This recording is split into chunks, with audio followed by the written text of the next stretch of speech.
Play.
Hey, Jules. Hey. Yeah, sure.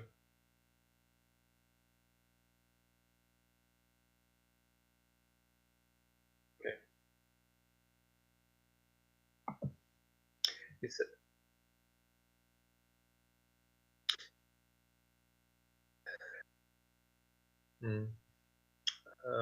he said we can go live, so just start my stream.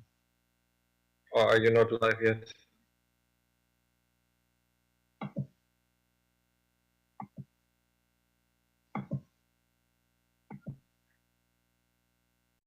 Yeah, that's what I mean. I'm just going live right now.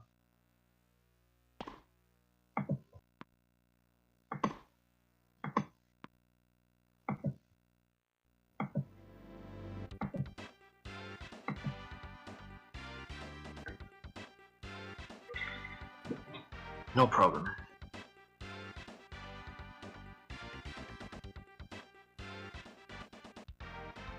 Hmm.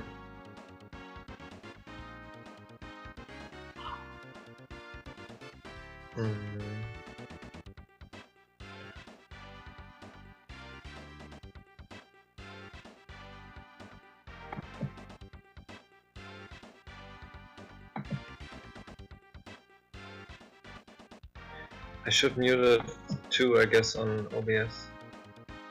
Right? Yeah, I did it.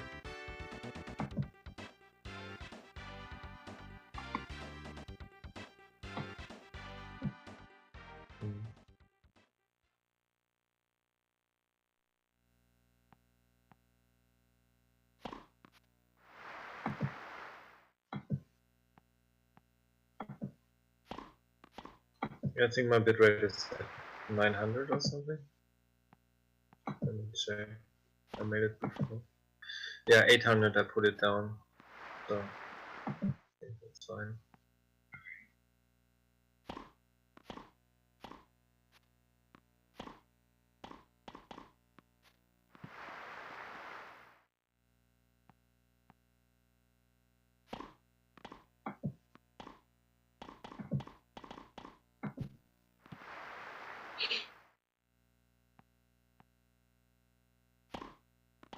Maybe he just wants... I don't know. So, I think I'm gonna leave my mic unmuted. I'm not really sure how that works, because I don't want anybody to hear us double. Yeah, that's what I mean. But I get the feeling that it might not hear me at all if like, yeah, I have... Yeah, like, because I'm hearing you, but I'm not hearing myself. So the only way anybody would hear me is if my mic is unmuted. So, I guess unmute the mic. Like, he's gonna capture one of our audios, but not both. So I guess whichever one sounds better. So do I have to put my mic again on OBS on? I would, yeah. Okay. Because that at least will give him a choice. He can choose which one sounds better. frankly, I mean, I'm hoping we sound good on your side, since I anticipate that you're going to be ahead, and it would make more sense for your audio to be on and not mine. Well, you know that everything can go wrong. Oh, It's absolutely. a long run, and I mean, one can have the worst RNG, and the other one just get cool guys. Yeah. Like, if all the RNG is equal, I'm just hoping that I can get to Don J before you finish him. Oh man. Can you believe that the two majors run is just functioning with righties and not with lefties? Yeah, it's so weird. It doesn't make any sense to me. So, yeah, I was thinking about trying one day Phil run, just to see if Phil perhaps can even finish it. But it was so weird. Like, I mean, I worked 4 days, 10 hours a day to get a lefty run, not even one, and then I just got it directly. Make it as a co-sequence, but this is not normal. It was fun. So loving. That's too funny. Yeah.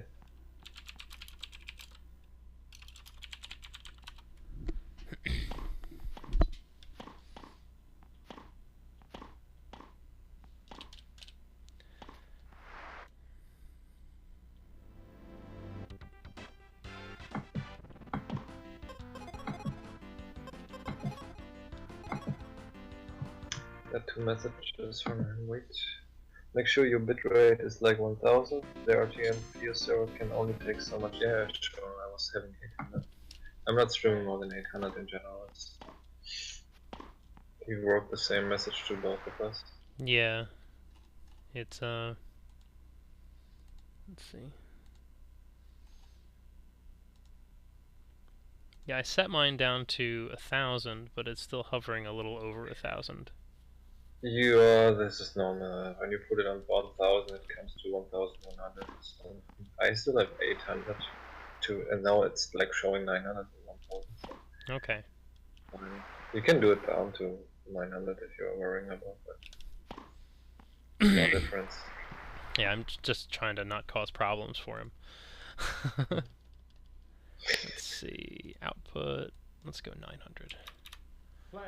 Yeah, that's for sure fine. Like I'm at between 800 and 950 always, even with 800. So it's always balancing. Sometimes goes even to 1000.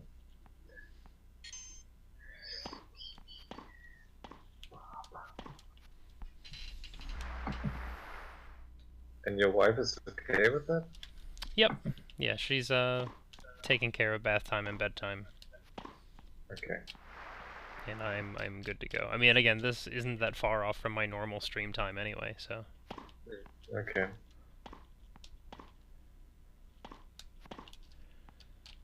It's just a little bit earlier, so I have to, you know, I have to accommodate. The only accommodation she really has to make is that I can't be part of the bedtime routine.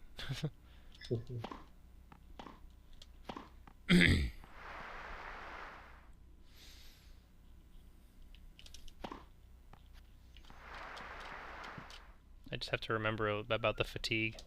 Because I only did the one. About the what? About the fatigue as you continue to enter tournaments.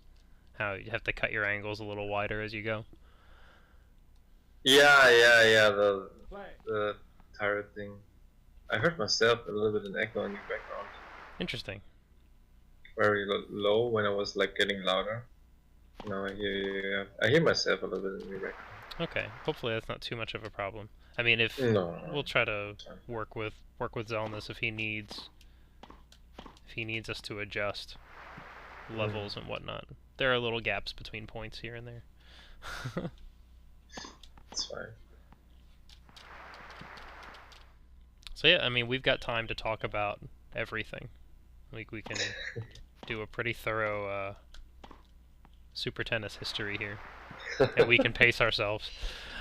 And come up with amusing anecdotes. You really never played another character than Brian? Never. You never tried to play Don-J with somebody else when you were young? No, never. See, the thing is like my name is Brian, so, and I am a blonde-haired guy, and it all always made sense. Oh man. I remember that I also played once with the weakest guy, Mark. Mm-hmm. I wanted to see if I can beat the game even with the weakest guy. That was a challenge also. Yeah. So mostly I played with Hero, but then I also played with Meyer, and I played with Mark. Tried to beat it, and I remember having matches with Don J about 5 sets. Very long, more than 2 hours or whatever. Yikes. It was so, especially with Mark, who's the weakest and everything. Wow. I wanted to see if there is some difference, but there's no difference. But I actually never tried that boost of being a faster and better player, because then you're just that second controller, you put that input and then you get the boost for your player, whatever player it is. Yeah. This special code. I never tried that. Yeah, I never tried that either. It's funny, for as often as I've seen it pop up. Never even considered entering it. Well, I entered it now, and like first time when I beat it on J, I tried that because I was not knowing what comes now, and then I played Hero with that, and I was like, oh, okay, this is a little bit stronger forehand than I know. It's like hitting like Don J, or let's say at least That like should be a new category. I mean, Javi put that in the rules. I think I remember that you're not having the boost or something. That is written in the rule. Yeah. That you play with your no code. character. No codies. No codes allowed. I wonder how they want to put us on the screen, because the window is normally only for one, and how they want to put both next to each other without like. For sure, we were very small. Oh, nice. Something. Yeah. I mean, since the other game is always in the background, there's only one chance. Yeah. The game in the background they make smaller. So. I mean, you know, it would make sense to make that one a little bit smaller, I would think. I know it's the focus of the whole thing, but it still feels kind of weird that we would lose a ton of real estate to that, but it's okay. It's like in the end, just in case we go live, I don't think I should be talking bad about the setup. No, it's fine. I just wonder how they want to fit that. Yeah. Or if we're just having the half of, like the half of that. We'll see. My guess will be it'll be the mini screen will be like small and top center, and we'll be on either side of it. That's my guess. We'll see. I think we're the first race of the marathon, so. Are there more races? Yeah, there's a few more. There's more toward the end because some of the more popular RPGs are pretty competitive. So. Okay, now they're on the transition screen. What was your actual time in Super Tennis 100%? Oh, it was. Oh, cool. He says he can hear both of us on your stream. Nice. That's not bad. So I'm gonna tell him that's a good idea. That's a good idea. He will probably win the race.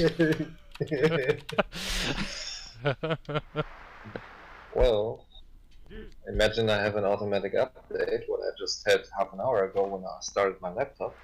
Yeah. Oh, so yeah. So we're gonna be live in like 30 seconds, sound-wise. Okay. And it was like a 3:28, I think. But that was I lost 3 minutes in the first tournament derusting because I just went in ice cold. And my PB is 3 hours and 40 minutes. That's not so far away. Yeah, I expect to get like a low 3:20. So I see our games on the stream there. Oh. So nice. That's pretty cool. Next to each other. Yeah, I like it. So, cool. I assume that means that people can hear us too. So I can see people are getting hyped for 4 hours of tennis. That's good. I like it. So, Tennis, hi tennis, everybody. My name Hello. is Yellsrake. Go ahead and introduce yourself, sir. I'm Berlin Dude 1. And we are going to surprise and delight you all with 4 hours of tennis. And it is pretty much exactly what you guys expect it to be. I don't know if we can get a countdown from somebody, from Zelnus, either in the chat or elsewhere. I don't know if he can do that for us, or if we're just meant to trust one another to do a countdown at a reasonable time. But we're ahead of schedule here, so I can lollygag for 20 seconds while I wait to find out what the deal with that is. So so yeah, so since I just saw somebody in chat say 101% with seemingly excited look, we don't have 101%. We don't have a category in this game that runs everything. There's a hidden boss at the end of the game, essentially. And that is its own category. And then we have a category where we enter every tournament. So, oh hey, cool, we can do a dot ready. So, if you saw that message there, Berlin, in the general channel. Okay. So, so yeah, so this run will be all the tournaments for the 100% category, plus the boss at the end. And it's gonna be a hoot. Yeah, that means the 4 minors and the 4 majors, and then waiting the credits, and then playing the secret boss, and then I hope everything is done in that game. There's no more. As far as I'm aware, there's nothing after that. We didn't see more. Good. Yeah, I'm ready to go whenever you want. We don't have to forget to press always yes and not no. Yes. Yeah. Take your hand off the D-pad between tournaments. Yeah, we're looking for a dot ready from you in the general text channel. Wait. Do you want that we do it in SRL, right? Just in the, if you go into the Discord, into the general text channel. That's what we're looking for. See if you can find it. It was at you at one point, so you should have a notification that you were added. And yes, the tennis game does have a boss. Well, the problem is I have global hotkey, so I just have to put them a second out, then I just write there in general ready, and then we're fine. There is, yeah. Here we go. Here we go. 5, 4, 1. Alright, man. Good luck, sir. You too. So yeah, so this is Super Tennis. It's one of the original launch titles for the Super NES. And we're going to abuse our opponents on our service games all night. All night long, and that is thanks in large part to Berlin. Yeah, the interesting thing is, like, the creators of the game made, I think, a mistake, because normally you have to hit them and you have to play with them balls, but there's an input thing with services and topspin, what brings us to an opportunity to win directly points by passing them, because in the topspin they always run forward. I don't know why.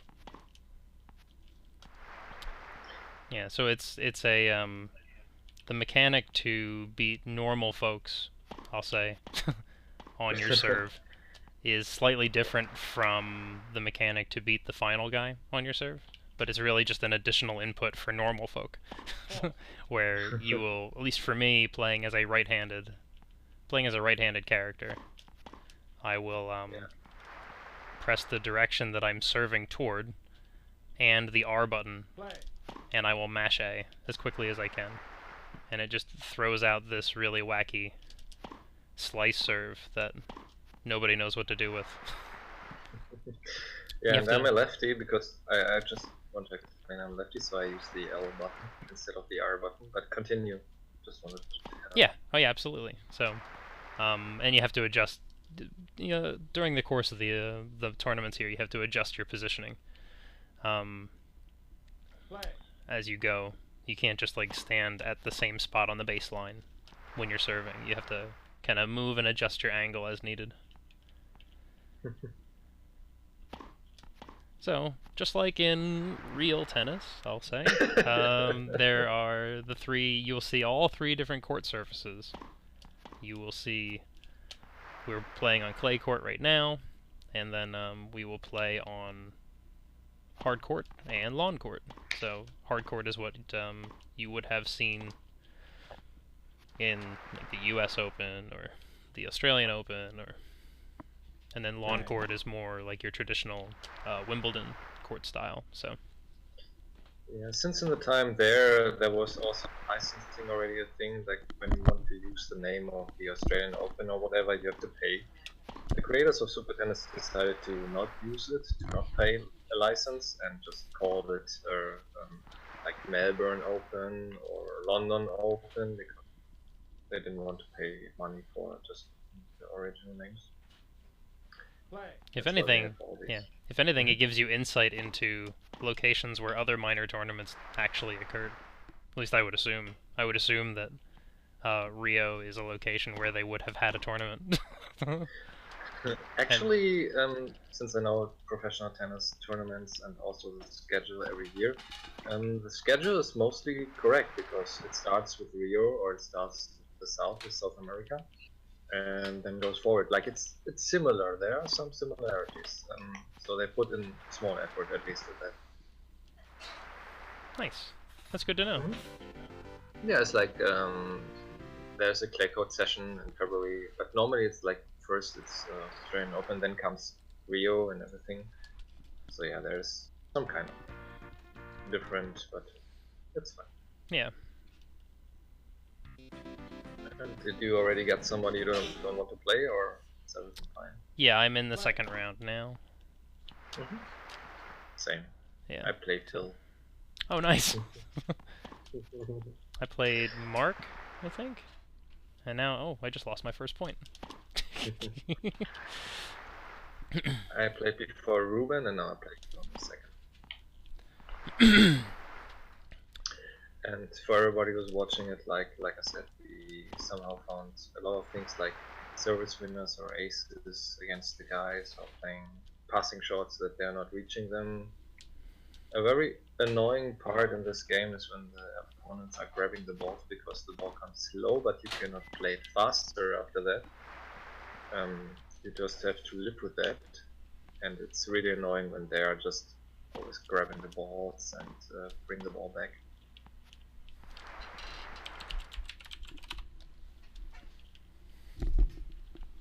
The rats.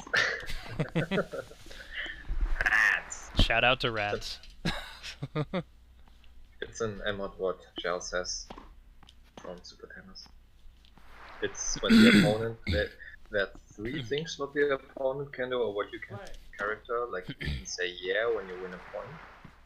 You can say no, and you can make rats. That means you're hitting your racket on the ground.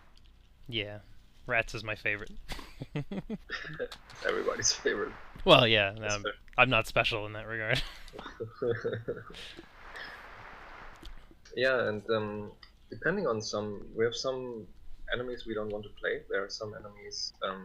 There's one guy we never want to play, and I hope we never play Chip. And there are some others who cause time just because of playing the bots always back or having problems with the service, like double bouncing and everything. So we will see what comes in that run. And yeah, the RNG can be really tough in that game. It could be that we have opponents who are doing a lot of first service mistakes, and every first service mistake is a 5-second loss something. So you just hope that your opponent is playing always the balls inside.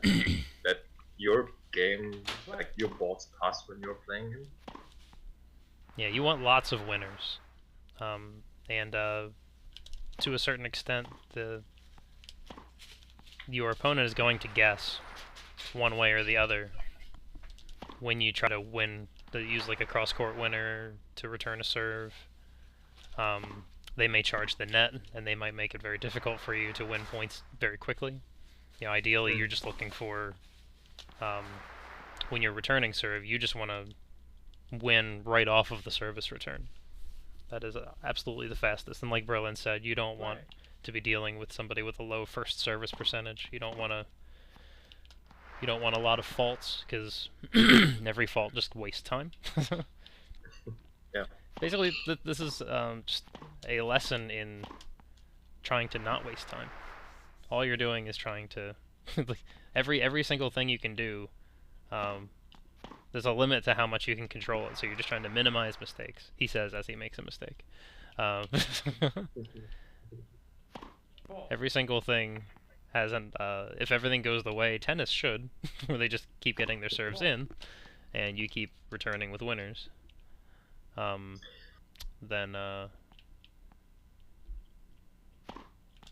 Sure. you can. Oh yeah, go ahead. No, I just see two things in chat. The first thing from Ozicon, really estimate 4 hours for this game. Yeah, they 100% run what we had was 3 hour 14 mine, and Gels will be having 3 hour 20, and then we play another guy with around 10 to 20 minutes. So we are at least getting in at 3 hours 40 minutes or something for sure. Yeah. So it will be around 4 hours estimate, yes, because we also have the credits from some minutes. And from the players, what we are playing, I have John. He is in my screen the guy with the yellow shirt and the black shorts. And you, Giles? Who you are playing? I am playing as Brian, who is the blonde-haired guy with the blue shirt. So yeah, we are around the end of the first minor tournament. A minor tournament normally takes around 20 minutes, I would say, and a major tournament what we play after, like we play 4 minors and 4 majors, and a major takes around 30 minutes. So when you're putting 8 tournaments together, you have 50 tournaments every minor and major, what brings us to 3 hours and 20 minutes at least, in worst case. And then we have credits, and then we have Don J, what is also 20 minutes. So yeah, like I said, 3 hours 40 minutes, easy to put together to finish the game at 101%. Yeah.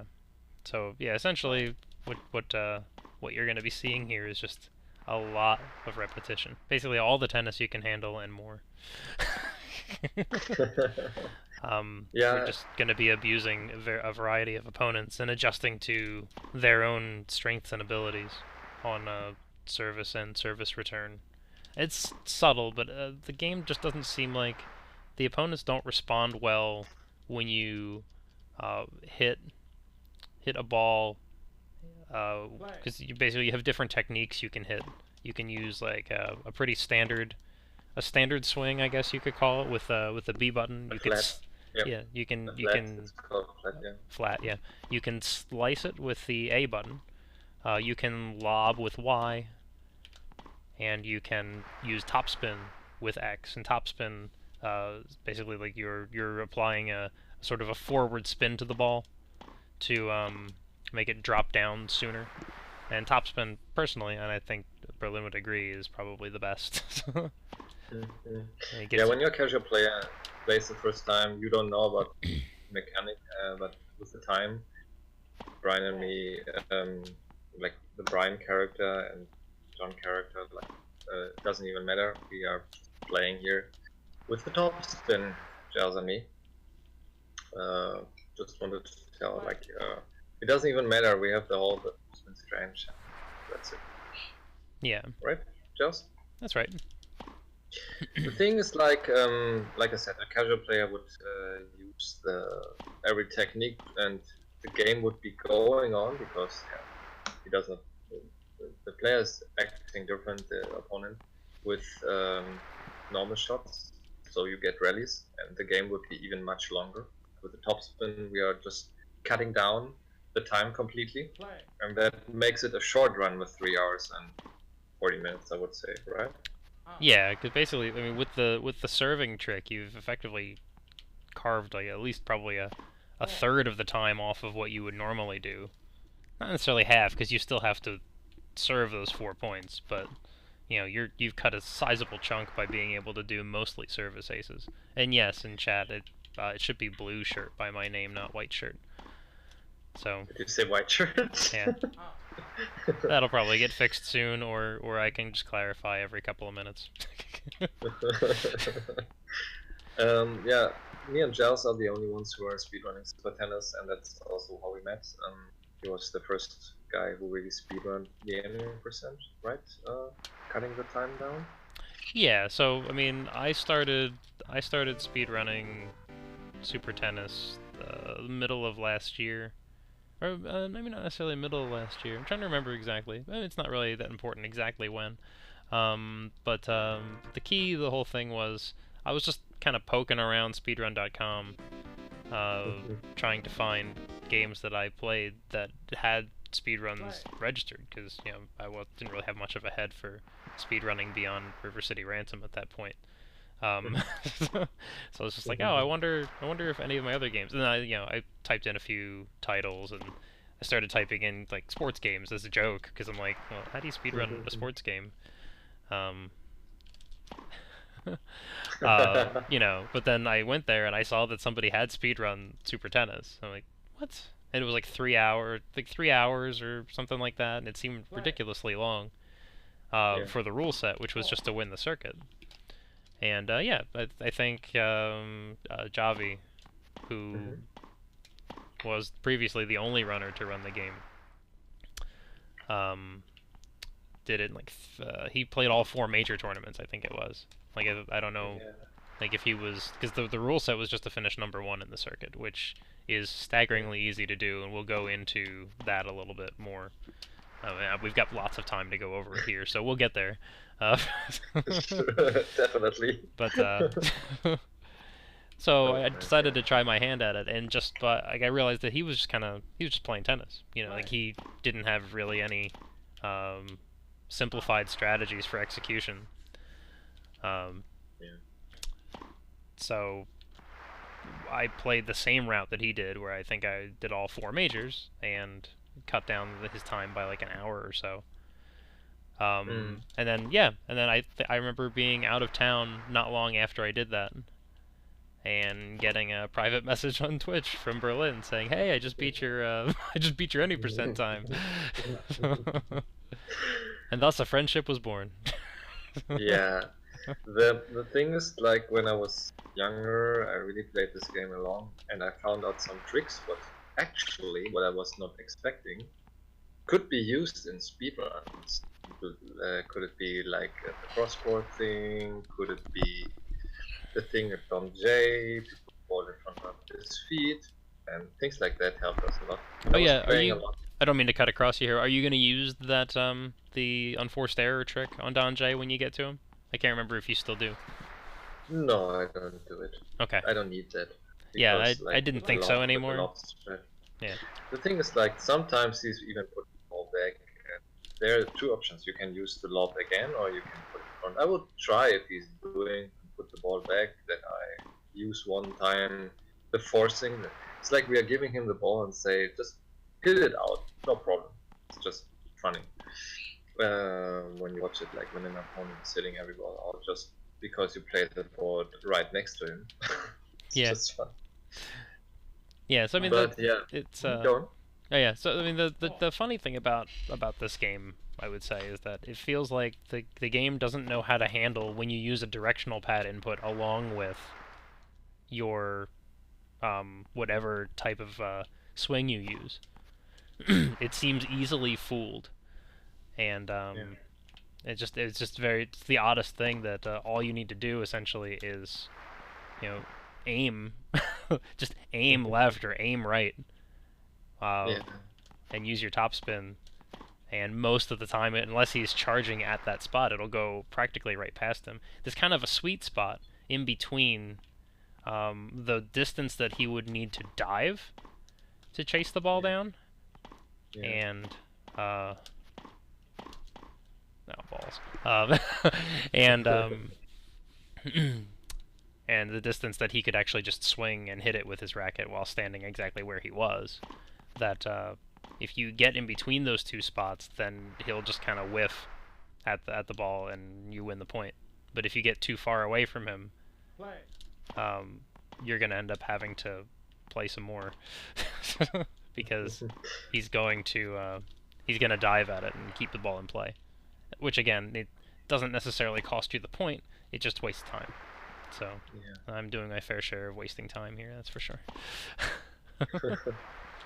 The interesting thing is when I was grinding that game a lot, and we did the bow, that I found out a lot of things what I was not expecting. For example, depending where your opponent is hitting the ball and a volley or whatever, or what you're doing in turn, even when he's making a mistake, he's doing then a first serve, a quick serve, or a slow serve.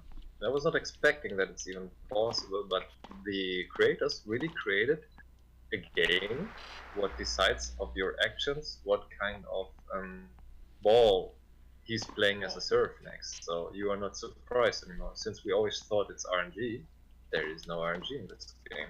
That's the funny part. Yeah, so to Berlin's point, if you can make sure that your opponent is standing in specific sections of the court as the screen transitions, you will know what speed his next shot will be, because you can do a hard serve or a soft serve, a gentle serve, as it were. Kick serve. Yeah, a kick serve. Yes. Let the tennis player use all the explain all the terms. Yeah, and but you will know which one is coming depending on where your opponent was standing when the screen transitioned. That was a very interesting find on Berlin's part. Yeah, I also found out that's not only where he's standing, also like when you're pressing cross-court short, the next one will be a first serve, even when he's not staying there, when he's making a mistake as a serve. So there are like small things what I was just finding out with the time. Also, our opponent Don Jay was really a mess in the beginning, but now since we find a cool trick, it is very easy now to at least get the service points. Returning is something difficult. But I was playing around with the L and R shoulder buttons a little bit and came up with some ideas. And in the end, yeah, I just found out to use the shoulder buttons to get aces. Same situation like with the topspin of the normal shot. You force the opponents that they are running straight forward and not going to the ball by using the shoulder button. That is kind of weird, but it helps. It functions, and that gives us opportunities to get at least some 3 points in many situations. And yeah, I'm already now in the next tournament, and what comes now in the 100% run, what's not happening in any percent, is that we are slower. So we have, what is it called? What do you call it? Fatigue? Fatigue, yeah. So, oh my god. The strength of the shots is the same, so we didn't at least lose powers. That's the good thing. But we are slower on the court, so that means we can perhaps reach some balls not anymore. If the opponent is playing the ball to the other corner or whatever. Alright, and now I'm on to the second tournament as well. Nice. As expected, falling a little bit behind. The other thing is, like I always told you, you're playing your character Brian. I always mention try one day Phil. You don't want to because you always played this character before Brian. Yep, pretty much. What is fine, what I completely like, it's okay. But I used before Hero, the Japanese guy with a wonderful backhand, very weak forehand. And now I changed to John because John has very strong point and backhand, and it helps a lot to save some time doing the points. But yeah. Yeah, I certainly don't have the best right-handed character. I just have the one that I'm most comfortable with, because I've been playing this game since it came out, and I've always used Brian. Literally always used Brian. So it was hard for me to, like, my muscle memory would immediately reject any change of characters. That's for sure. Yeah. Yeah. The problem was I was also playing first with Hero, especially Don J, but Don J is really hard if you have a weak character, or let's say if you have one character with a weak side. What is Brian has a weaker forehand, and the same is with Hero. So if you try to pass Don J, the secret character, with our weak guys, you have to do more risk, like you have to go more forward, as I saw it with Gels and his character Brian. And with John, you can pass him directly because he has a lot of power. That's just to explain why I changed into John. So I have a better opportunity against Don J, our secret boss. Yeah, I think it's not that you can't do it against Hero or with Hero against Don J. It's just a bit more of a struggle. You have a lot more precision involved, whereas with John you get some more leniency. Correct.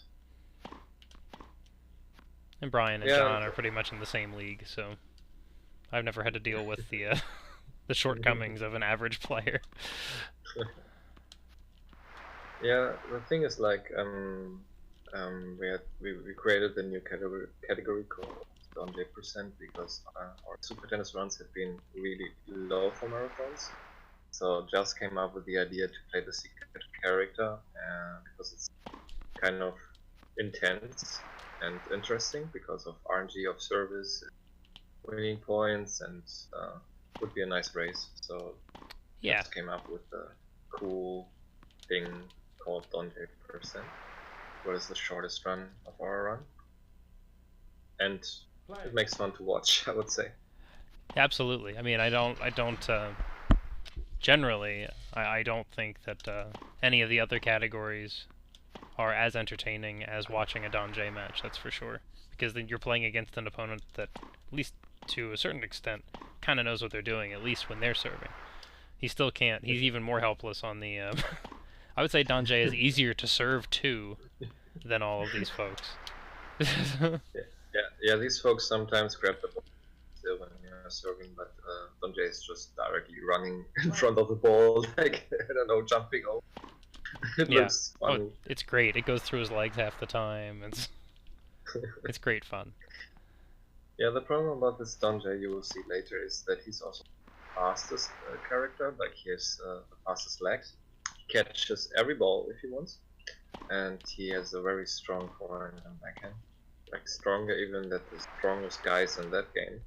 So it makes him very difficult to beat, so you need some special techniques to beat him. Just played kind of a thing called topspin over him, like until catching it anymore. And yeah, I just used some other strats, like the lob or playing in front of his feet. Yeah, I mean for me it was, I always referred to it as the double topspin. Because essentially you can't just beat him with a topspin passing shot. He'll hit it right back to you. But if you catch it with another topspin shot while it's still in the air, then it'll go even higher, and it'll just go right over his head and over his racket as well. It's kind of funny. It's like when you're playing a topspin against a topspin and another topspin, the ball gets higher and gets bigger. So it looks like every time when the ball is going higher, the ball gets bigger. If you're right now even watching it, you see it in the serve. Yeah. So yeah, it's like changing the big sprites. Correct. That big tennis ball wouldn't make a bad sprite, but make a bad emote. Big ball. Yeah. I don't know what you'd call it, but something to get past the... Yeah. Big Pac-Man or whatever. Yeah, but this was a release title in 1991. I think that was the time that came out together with all the Super Nintendo games. What came out there, I think it was F-Zero came out in that time together. It's like, I think it was a launch title. I remember correctly. Super Tennis? I think so. Or very nearly after, if not launch. Correct. The Super Mario World was out there, and yeah, like I said, F-Zero, Sim City, I think, was very, very famous at that time to use and to play.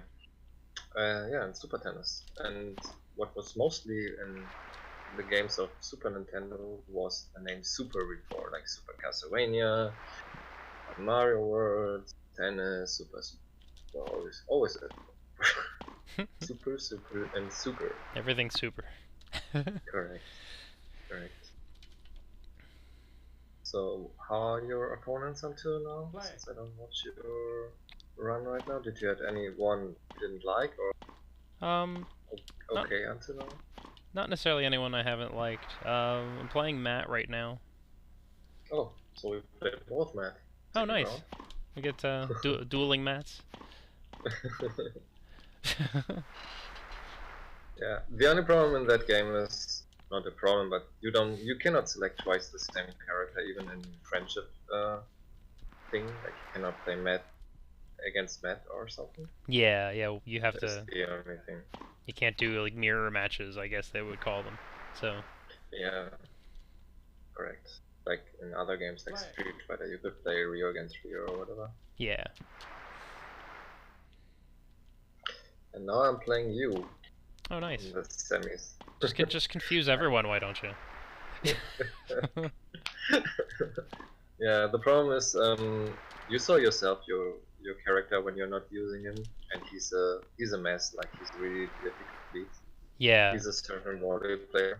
Yeah, I don't know. Like I never realized until watching you do runs of this game how much I lucked out by picking a character that is so obnoxious to play against. That I just never have to play against him. To me, it was always Phil was the bad one, and occasionally Matt. Like Phil and then Matt, I think would be my 1-2. Like as far as just difficulty getting easy points and their desire to stay at the baseline when I don't want them to, and things like that. Yeah. And the problem is like with Brian, he's like making certain volley. He's very fast. He's grabbing a lot of boards also. So it's very difficult to beat him quickly or at least fast. What we also try to avoid in our games is we are not getting into views, so we are not losing much more time to get like 2 points. So yeah, we try to beat, of course, everyone as fast as possible, but some are giving us really big problems, like acting, like grabbing the ball, like getting every ball back, or playing slow, or things like that. Yeah.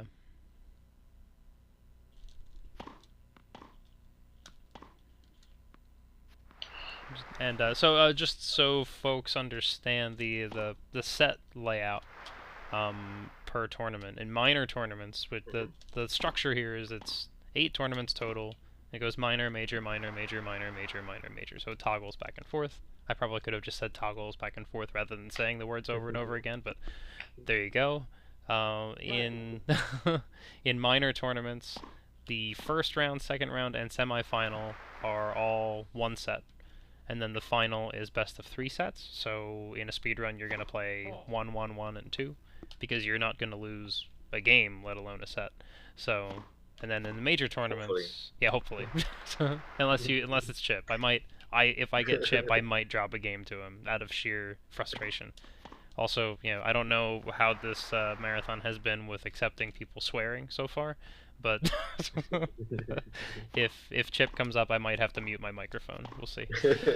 Then the major tournaments, the first and second rounds are both one set, and then the semifinal is best of 3, and the final is best of 5. So you'll see us play 7 sets. Each major tournament will go 1, 1, 2, 3. Yeah. So, like I said, the difference of the time in the beginning, from a minor to a majors, especially the 3 sets you're playing more. Since you play in the semis 1 more set, and you play 2 sets, since you play 2 sets more, semis and in the final, according to the minor, and that makes a difference of at least 8 minutes. Like I was saying, like 20 and 30, but normally it's like 18, 19, and 26, 27 in best way. Yeah, that's best case. That's a good way of putting it. It's basically you're playing 5 sets and then 7. So if you get about 4-minute sets, then you're gonna take 8 minutes longer doing a major tournament than a minor tournament. Correct. Roughly. I mean, 8 for Berlin, probably like 9 or 10 for me. I have my moments, but yeah, the consistency is not always there. I fall asleep at the wheel sometimes. Yeah, and Brian is giving me like I thought a little bit struggle, but it's completely fine. Oh, he's playing a net roll volley. He's doing that a lot. He's loving to do that. And he played an ace. Nice. I'm paying him to help me catch up. Yeah, you will. I have tipped your emulator heavily to draw Brian at least 3 or 4 times. I think I'm losing a game here. Not yet. Still deuce again. Yeah, that's tough, like I said. He's grabbing a lot of balls. Yeah, I mean, well, he's one of the 3 that you would prefer not to see at all, right? I mean, so you've got Chip and Rich and Brian. For me, it's just Chip and Rich. I don't really, I don't have a Brian equivalent on my side since I'm playing as Brian. Correct. Yeah, the problem, like I said, is with Brian that there's like some difficult setups because he's grabbing some balls and he's very fast. So when he's grabbing the ball is very slow. And yeah, he's just put it back and then directly continues to volley with you. So yeah, you are struggling a little bit when you play against him, especially when you're slow right now. Because every other character can continue with the speed, even when he played the tournament before, which is not fair, but it's like it is. And you are like really slow with your, I always forget the name. Team? What is it called when you're like getting fatigue? That's fatigue, yeah. Mm-hmm. You are correct. And what is also to see is when you're playing in the bottom, it's much easier to play the opponent than when you're in the top. Oh yeah, the physics are so different. It's like you have to suggest where the ball is in the back, and you have a shadow on the ground, yes. But sometimes you could see us swinging a smash and don't hit the ball because the timing is so difficult to know when to hit the ball. Yeah, apologize for every miss hit. It's really much easier from the bottom than from the top to play against the players. So yeah. Yeah, absolutely. So if we would prefer, we would play always in the bottom. Not absolutely. In the top, not even once. Yeah. It really felt like they spent the time to work on the physics of the bottom half of the screen, and then they ran out of time. Yeah, something like that. This'll have to do. But yeah, there's multiple times where, like, to the point that I had made before about a Don J strat that you'll see, about 3 hours from now. The concept of a double topspin to hit a topspin shot down the line that he will chase down because he's too good. But then to follow it up with a second topspin, keeping before the ball even bounces, that then launches it over his head. If I try to replicate that technique when I am at the top of the screen, at the time that I would normally hit the second topspin, the ball is at waist height, but the game thinks it's over my head, so I just try to smash it instead, and I just miss. Or I smash it into the net, or into the ground in front of the net. And it was always frustrating to me as a kid. It was probably what kept me from beating Don J. I want to say I probably beat him once, but it had to have been sheer luck on those service games.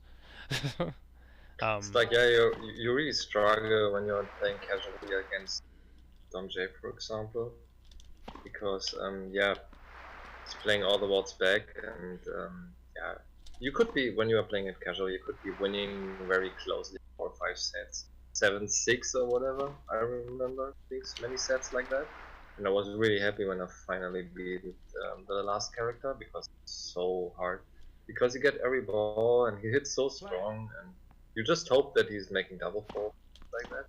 Yeah. Played casually.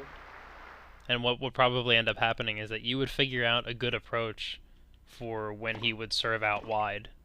But then, you know, he might react the same exact way 2 or 3 points in a row, and you might feel like you've got a rhythm going. But really, it's just he decided to not attack the net, and the very next time you try to do it, he attacks the net and just just does a serve and volley and wins the point. And you get frustrated and you keep going to the well, and it just won't work. You know, so I felt very very accomplished the first time I ever beat Donjay in a match. It was, yeah, you know, was feeling a lot of positive energy in the moment. Absolutely. So yeah, I remember at the beginning, you know, when we started doing the Donjay percent category, we were struggling to go 6-0, 6-0, 6-0. I'm sorry, 6 love, 6 love, 6 love. Yeah. And you know, it was rough. We were, you know, it was tough to win games consistently. Now, of course, this was before all the serve strats that Berlin found that trivialized 9 of those 18 games. But all the same, you know, it was still, it was really, really tough to get him to behave properly for the entire match. I mean, and now that's always a struggle, but in a different way nowadays. So, because now all of a sudden, since the 9 service games are basically trivialized. Yeah. You know, you are reliant, or rather dependent, on his first service percentage, on, you know, whether he serves inside or outside, because he'll behave very differently. You know, he's very erratic for all of his speed. It just causes major challenges. Yeah, I was just playing around. I was thinking, okay, is there perhaps a chance to get some easier serves because playing it always back? And then I just randomly pressed some things, and I just found out by pressing the shoulder button and just the serve that he didn't catch it. I was trying it again, and he was doing the same again and again. And I was like, what? Like restart the emulator to make sure that it wasn't a bug. Yeah, correct. But it was no bug. And yeah, in the end, I found out the strat what functions as for a lefty with the L shoulder button, and for the righty with the R shoulder button. So both functions the same, and that gave us the chance to speedrun Donjay a little bit easier because the service is not anymore the problem for us. The returning is just the problem. So we have 3 service games, what helps us a lot to speedrun it. Like, we don't, at least we would always end up theoretically in the tiebreak, at least, with that serve strats. Yeah. Yeah, the serve strat, you could just sleep. You could just go to sleep on the return games if you don't have a clue. And you could be completely reliant on simply winning 1 point on his serve to win the tiebreaker. And then, hey, poof, you've won a set with no strats. So your brother on my stream was helping you. I struggled a lot with Brian. I didn't lose the game, but I lost a lot of points. So, GG. Oh, there you go, man. That's excellent.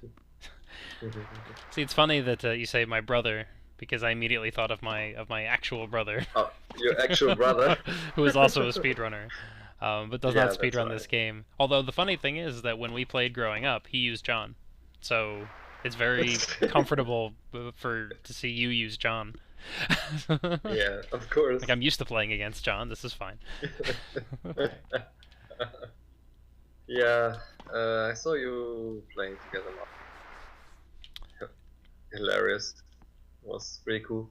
Yeah. But, yeah, we are not focusing, but one thing what I just found really hilarious in Marble Madness is that in co-op mode you can really crash the game many times.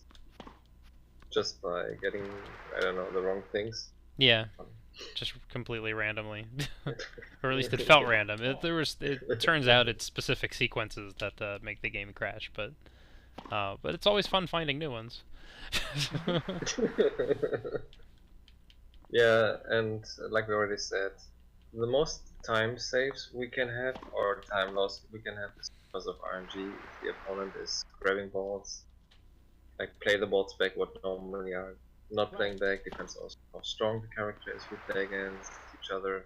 Um, and there are some characteristic players who always play the ball back or try to play the ball back, are very fast on the feet and things like that. So yeah. Yeah, I mean it's never when you're never talking about saving time. You're always talking about minimizing how much time you lost. Yeah, correct. It never feels like, oh, I just saved a couple seconds there. It's, oh, I just lost seconds. The game tries to demoralize you the entire time. Yeah, there's one character called Rock, for example. He has a crazy first serve. What means his first serve is so strong that he's always hitting the first serve out, for example. So you want him that he's playing always the second serve, that he's putting in really consistently, instead of letting him play a first serve, what you can force him by playing balls or when he's inside of the T line. So yeah, there are some strats against some enemies, and fastest way to win a match is getting 4 aces and 4 return winners, and hoping that in the return winners your opponent is playing every ball inside, and then you have a fast game. Yeah. But like we already said, we just repeat our inputs every time again. So yeah, it would be definitely for sure a more interesting run if we would never do that, but if we would put a category in no topspin allowed or something, Oh gosh. that would be a crazy Yeah. long run, I guess. Yeah, I mean, I wouldn't even know. I'd have to completely rethink the way I play. I remember when you were tinkering with using Brian for the any percent runs. And I gave you a quick tutorial on how to play as a right-handed player. Press the X button. Like, I don't know. I'm not necessarily sure I know how to play this game without topspin and actually just work on positioning the opponent with slower techniques. That's part of the reason why the Don J match is always a struggle for me even now, because that one return of service game where I'm at the top and I can't use my topspin strats and I have to go lob. It's so I can't even think of the word to describe how bad I am at doing it consistently, because I spent decades eschewing the lob. And now it's like, oh, that's part of the run now? That kind of sucks.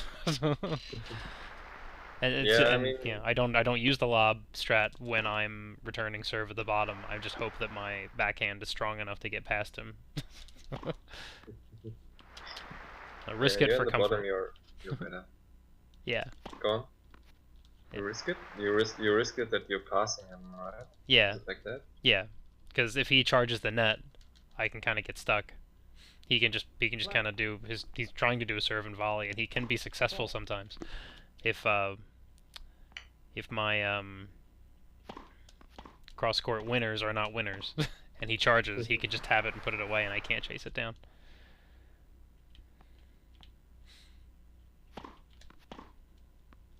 But you know, so it goes.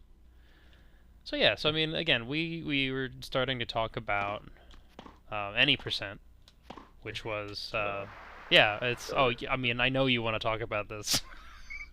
I don't want to talk about that one. So the any percent category is, the rule is you have to win the circuit or finish number 1 in the circuit. You can finish tied for number 1, that's fine. There are 8 tournaments that you can enter, and again, in this category, you're going to see us enter all 8. But you can choose to not enter tournaments, and a tournament will kind of whiz by you in about 15 seconds as you just see who won and see the standings and just move on. You get 60 points for winning every minor and 100 points for winning every major. And there are 32 total characters in this game. I think, was it like 10 of which you can choose as playable, and then there's 22 others that you can never pick. And there are only 16 slots, as you may have seen in the brackets. So there's only 16 places for people to enter, and who enters is completely random. It was not completely random. I would say that, and you would agree with me as well, that it seems like the bottom half of the players have a tendency to prefer the minor tournaments, and the top half have a tendency to prefer the majors. And there's seems to be a certain extra level of participation from like the top, I don't know, like 4 or 5 players. So there are some who play more and some it's just completely random, I would say. Yeah. So I mean, it feels like there are certain aspects that are not completely random, but it's hard to pin down what, apart from making like really sweeping generalizations. But so the key would be is that so you ask yourself the question, and this is the question that has effectively, for lack of a better term, plagued us for over a year now. How few tournaments can you enter and still finish number 1? Because when we started with 2 majors. Was it we did again? Did I do? Was it all 4 majors? Was that the first category? This is the first version of the category that I ran because I was just mirroring what Javi did. Could be. I think that was it. 4 majors or 3 majors? Perhaps you cut it down 1. Maybe, yeah, because like 400 points is a lot. But so that's the whole thing. You know, if you feel like you could probably win, initially, probably felt like you could win with, you know, like somewhere around 300 comfortably. Like 300, you would feel like maybe you had to reset once or twice, but by and large, you're gonna win if you get 300 points. You know, again, this being out of a possible, what is it, 640 that we're gonna get here. Yeah, correct. So there's so many points to be had, but you could get less than half and still comfortably win. So, so it became, so how far can I pare this down? And what we were doing, I think we were doing probably like 2 majors, 1 minor. Yeah, you came up with that idea. It was always going and coming back between us. Like you always did something, and then I just tried to do the same. Oh yeah, well that was cut it down the time or something. That was the fun thing. That's the fun thing about us trading the world record for any percent back and forth, is that it felt like I was the first one to be able to execute new strats, but your execution overall and your patience with the game is better than mine for sure. So, you know, like I would be like, "Oh, cool! I figured out how to do this way," and you're like, "Cool," and you come back a week later or like a couple days later, you're like, "I just did the same thing but 2 minutes faster." Like, that makes sense. That's about what I expect. Yeah, but you have definitely more luck. Oh yeah, my cartridge is so lucky. I can't even begin to describe how lucky my cartridge is. To me, well, so we gradually worked it down to, you got a very challenging. 112 was the last before that. What we just said the last week or the last weeks. Yeah. Yeah, so the 90% world record has changed hands 4 times this week, which is amazing and really cool. It had been Berlin had it for a while, and I had effectively put the game down for a bit. You know, after Donjay% did not get accepted to AGDQ, I just kind of focused on other stuff. Yeah. And but yeah, we got this awesome opportunity to run 101% here for really longathon. So I picked it back up. I did 100% run, and then I was like, I can practice doing any percent runs. I don't need to do the full 3.5 hours every single time I want to practice. That seems like a lot. So what ended up happening was I was not happy with my previous any percent time. I don't remember if I just got a bad draw or execution. Like, I don't know if I had like chip in that run. I probably did. That's probably where the time save was. Where I just had bad execution down the stretch. Yeah, it was 113. Yeah, I had like a mid 113, I think. So Yeah. Like, it felt like I could do substantially better. So I decided I was going to grind it out a little bit, and then it turned out I didn't even have to, because like the first night that I went back to it, I got a run in. Because the thing is that if you do 2 minors, 1 major, you end up with 220 points, and even with a 32-player field, you have to spread those points out really well. Or when I say you, I mean the game has to spread those points out really well. And I mean it is complete randomness that lets you also play tennis every now and again. Because that's really all it is. I mean, there were no doubts that if you got the right RNG, that you were going to finish the run with a relatively competitive time. You could practically do that in your sleep, you know. So, but it was all about just, will the game give me the opportunity to finish this faster? Because that's what speedrunning's all about: getting to the end faster. You know, with the given rule set. So it became this wacky chase of resets, reset after reset after reset.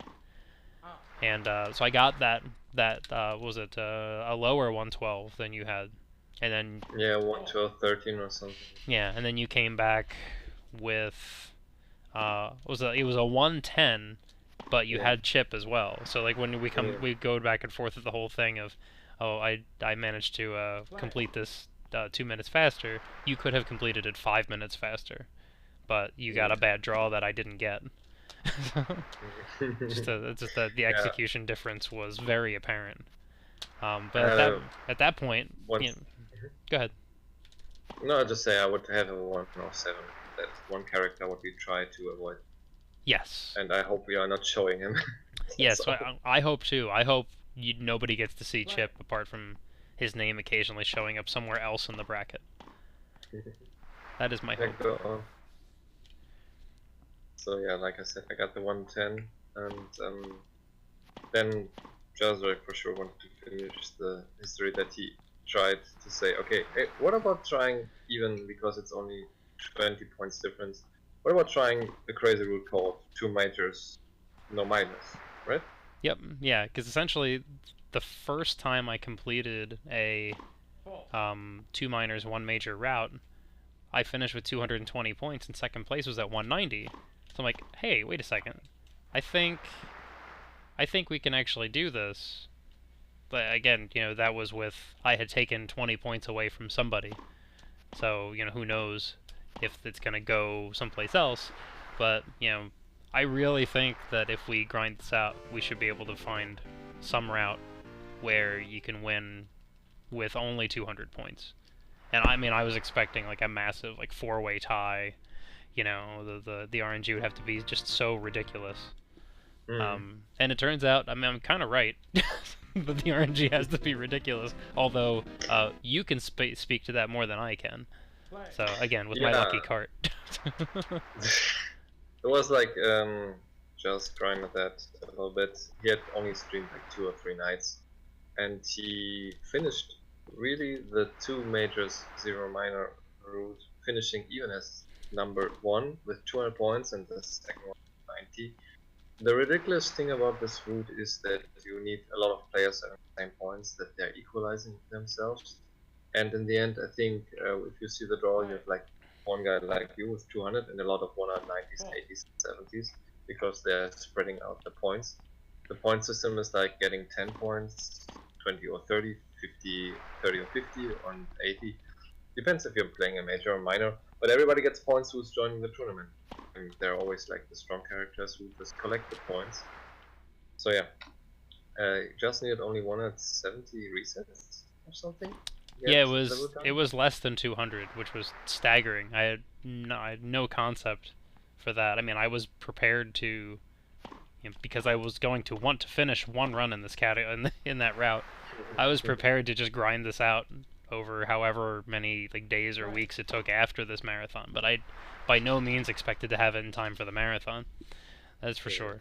But yeah, less than 200 resets, and I just, you know, happened across like you said, like, so the point distribution for minor tournaments, it's like 10, 20, 30, 50, 60 for the 5 different places you can finish, whether you lose in the first or second, lose in the semis, lose in the finals, or win the finals. And then in a major tournament, it's 10, 30, 50, 80, 100. So, I mean, yeah, lots and lots of points are being handed out to everybody.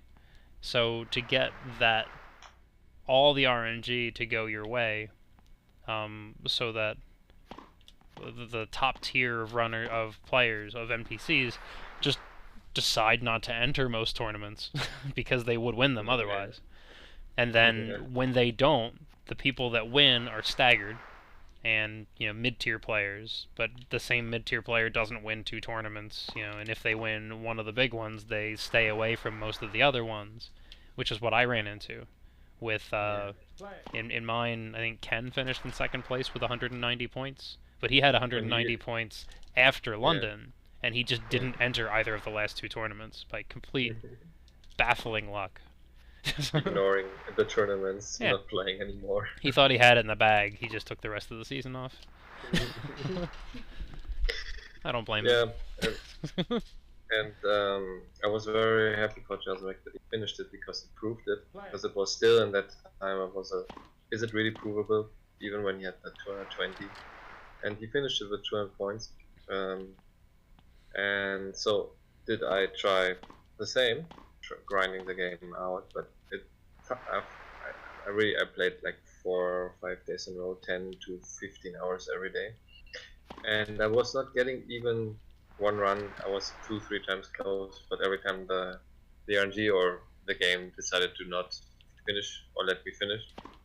So it looks like my lefty players, what I use, are not allowed to finish the game 2 majors, 0 minors, but a right-hander like Brian can finish it. Why is it like that? Because I played Brian then, and the first run directly functioned yesterday. So it was really wonderful. Finally get that run going. And, it was really weird that at the end of the day he had to play as my character to make it work. I really wanted to finish it with the characters I play, but it was not possible to finish it for reasons whatever. And I really tried everything. Really, I had like 2,500 resets or something. If you don't believe me, well, just watch streams. And I mean, the funny thing is, it's a group effort, or at least it can be. We like to make it a group effort as we were playing, because when you're playing, you're kind of speeding through the game. You're speeding through the brackets. You're speeding through the standings. You don't really have time to look at everything. So what we would end up doing is, if the other one was watching the stream, and we knew that they were, then we could rely on them to essentially clip once we get through the first 5 tournaments, because basically that's the route. You skip the first 5 tournaments, and the bogey that we had set it to is if the leader after 5 only had 150 points, then we would play it out and see if we could make it work. But you'd have the other person be your clipper. So you'd go into the 6th tournament, you'd sit down and start playing, and they would cut a clip to see they'd just rattle off like the top 6 players into chat so you could see what the top 6 scores were. And then they would take a look at the bracket to see, is your run already dead? Essentially. Like doing a viability check. It's like you're watching the point, you're watching the points, and you're watching also how the draw and the longer draw.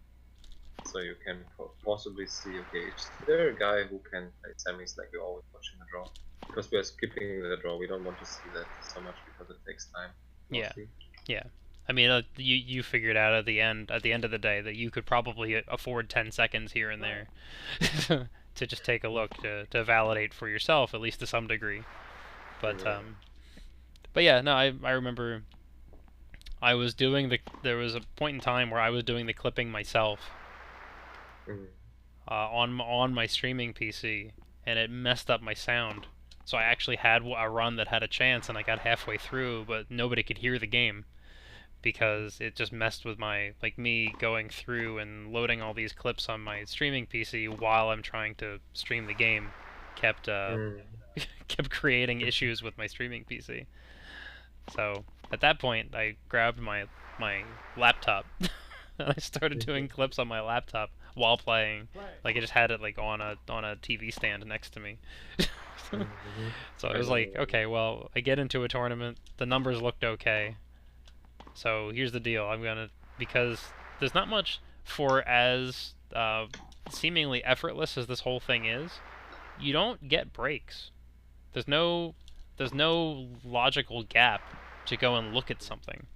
So, you're mashing Y at the court transfers so that you don't get, or the change court so that you don't lose time, because there is a little scenic side view that nobody gets to see as you watch the two players walk past each other to switch sides.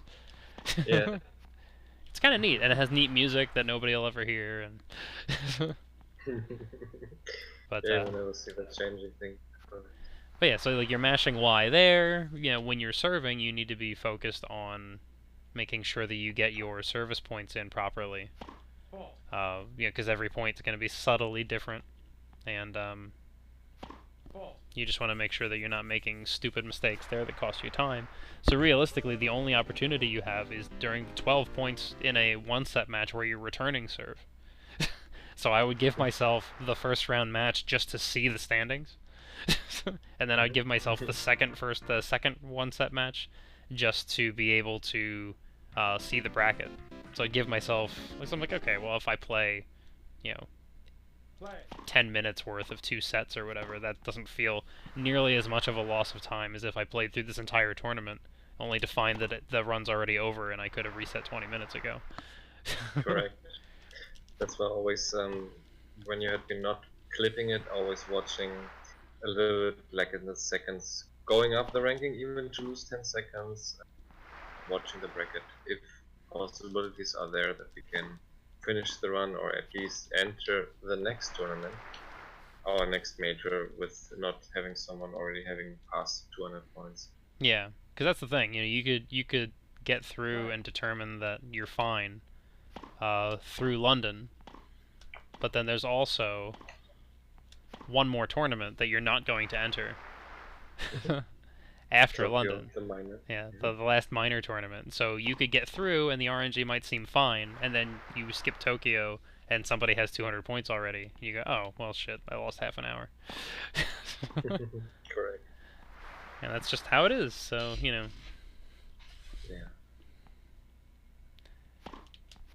Yeah, shout-outs to Zelnos for accepting a sports game into a marathon.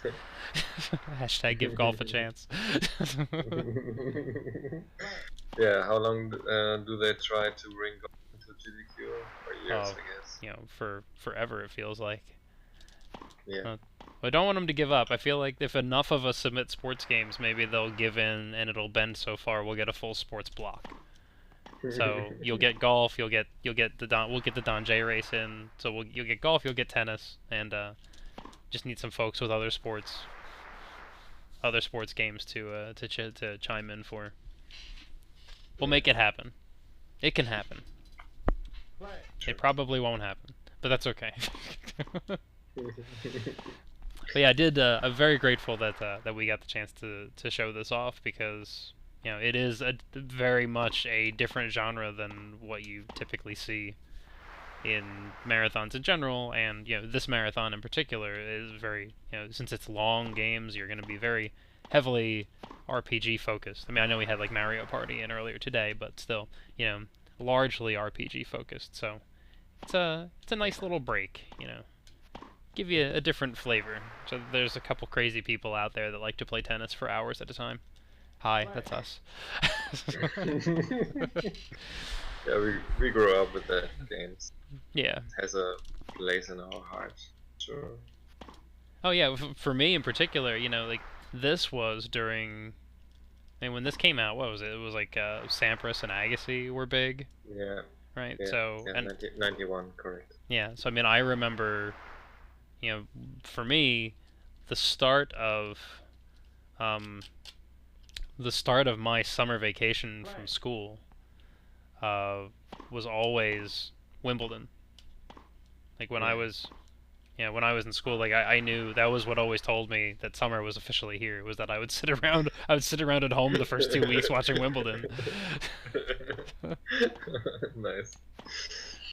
Yeah, the 90s had been really great for tennis time. There had been really strong characters. I remember in the 90s, most of the characters had been really equalized in the top 10, so everybody winning against the other one. So it was a really good area for tennis, because like I said, there was not like top 2, top 4 or whatever, like the whole top 10 could win against each other and had been really equalized. Legacy, Sampras, Courier, Becker, Ivanisevic, really good, really great characters at Berg. Yeah, and I grew also up, and that is why I bought the game when it came out, because I had a Super Nintendo and it was the releasing title. So yeah, I said, let's play this. Let's play tennis. Yeah. So I had Rich in semis, by the way. Oh gosh. Well, so that helps. Again, that helps rebalance things a little bit. So Berlin got some bad RNG. If are you playing him right now? I assume. I assume we're both in the semis here. No, I'm already in the final. Oh wait, no, that's right. That's right. No, I'm sorry. This is a minor. I saw the best of 3. 2 sets. Yeah. So yeah. So what you saw when in Berlin's previous match was one of the bad RNG rolls. Rich is a bad RNG roll, and it's very subtle. But whenever Rich serves a ball, instead of bouncing the ball twice like every other non-play NPC does, he bounces it 4 times. So every time he serves, it's basically an extra second or so. So if he has a fault, then, you know, apart from losing the time from the fault like you normally would, you're also going to lose an additional second because he's going to take his time serving too. That's certainly the least bad RNG draw you can get, but it's still really annoying. Yeah, it's like according to the double bounce, if you're just putting it up, even with the best RNG that he's putting all the serves in, what are like 12 serves, you are losing 30 seconds direct. Yeah, thereabouts, yeah. Just because of it. Just because you play a character. I think what we just have to explain, that even when you cannot imagine, there is a lot of RNG in this tennis game. What can help one guy and the other one not, and it's a race until the end. Indeed. couldn't have said it better myself. So. Yeah. So, most important thing is having a good draw. So even when you would play a 100% run really as a speedrun, like looking, you have to reset in some parts because you got in one tournament a guy you don't want that he's showing up, and then you would reset 2 hours or so. That would be a typical 100% speedrun. Because yeah. somebody can show up whenever. This is an RNG thing somehow. Yeah, I don't know how you had the patience to grind down the 100% category, I'll be honest. Well, my 100% PB, I remember a Rich match in the same tournament here, this one. Okay. So it's like repetition right now, and most of the time I had okay enemies. Let's say opponents, they're not enemies. Oh no, they're enemies. Okay. They're enemies. Yeah, and so yeah, I just grinded it again. I played it at least again 100% because my last 100% PB was two parts long because my router just reset it in the moment when I had my oh jeez away, and I had 2 parts. So I just said to myself, okay, I do that again with the new strats, only because of the new serve strats. I do that again because I have 3 time save everywhere, so I get a better time. Because the last PB, what I had, I played really well, but played really consistent. It would be very difficult to beat that. But with the new serve strat, what gives us a lot of aces, it's definitely easier to save time everywhere. I, oh man. So I just won a point on my serve, but I don't know why I did it, but I looked away for a second. I was serving, so I just assumed that I won the point, but I didn't. And I was not in position to smash, but I tried to smash anyway, and I just whiffed, but I was able to run the ball down and hit a topspin winner to the corner, all in the same breath. That was pretty bad. It would be fun if you could play between the legs here in the game, but they didn't add this mechanic. They didn't add here. They only add the grabbing. So what I wonder is why they're not showing the knees a little bit more blooded when you're like grabbing all the time or whatever. Yeah, it's true. Funny thing what they put in, I mean, especially on hardcore. Yeah, show some blood, man. You have to... yeah. I mean, Super NES wouldn't even show blood on Mortal Kombat, so I don't think they're gonna show like skinned knees on Super Tennis. Sad to say. You have some characters who are like grabbing the left one, then directly the right one, like every point they're trying to grab. So I mean, I don't want to see the knees of them in real life. That would be funny. Definitely. So yeah, I was the first one who finally finished 100% run. It was definitely not easy to be concentrated for so long time, doing always the same movement. So yeah, it's a lot of patience you need. Yeah. And you did that, so you know what it is. Yeah, I had to do at least one full run before the race. It what is going on here? Holy mackerel. Okay, sorry. That was just an unnecessarily long rally. Ozipone, there's no 101% category leaderboards because we don't have that category. We just made that for that marathon the first time. So you see first time ever recorded run, in that case, a live stream, where we play the whole game, not only 1%, not only Don J is separate, we play everything together. Yeah, so yeah, like Roland said, so this is effectively an aggregation of the 100% and Don J categories. As we don't have a category currently on the leaderboard where you do everything the game has to offer. We've gotten close, but we haven't gone all the way. You could put that, but I don't know if we want to do that. We'll have 2 runs after this. Yeah. We'll have a number 1 and number 2.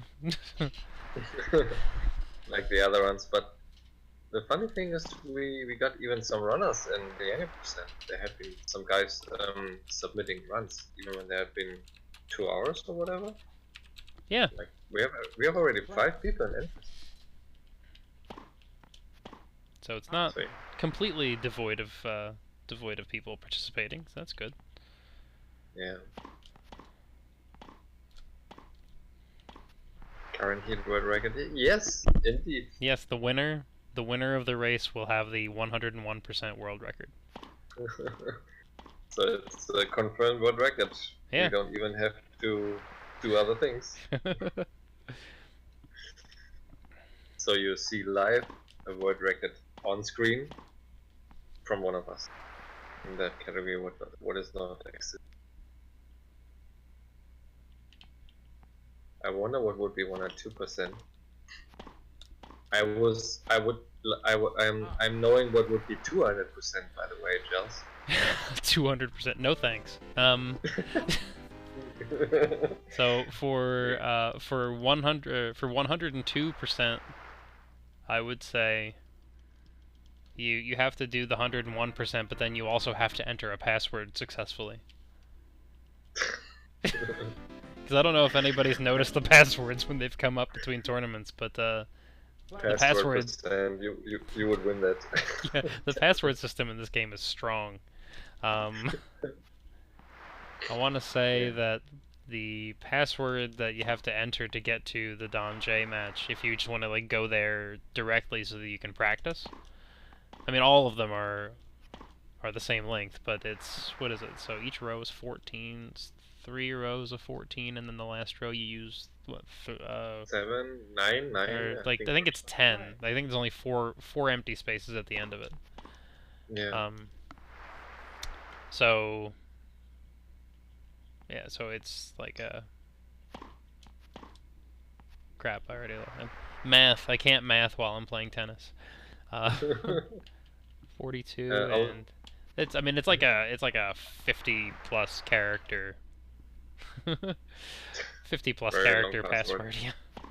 You normally need always a minute, I think, when you put it the Don J password in. Yeah, I haven't quite got it memorized, but the chunks are coming to me slowly. So like I can remember like 10 character sequences nowadays. But I can't get the whole thing without looking. I always have to consult my notes. I should practice that.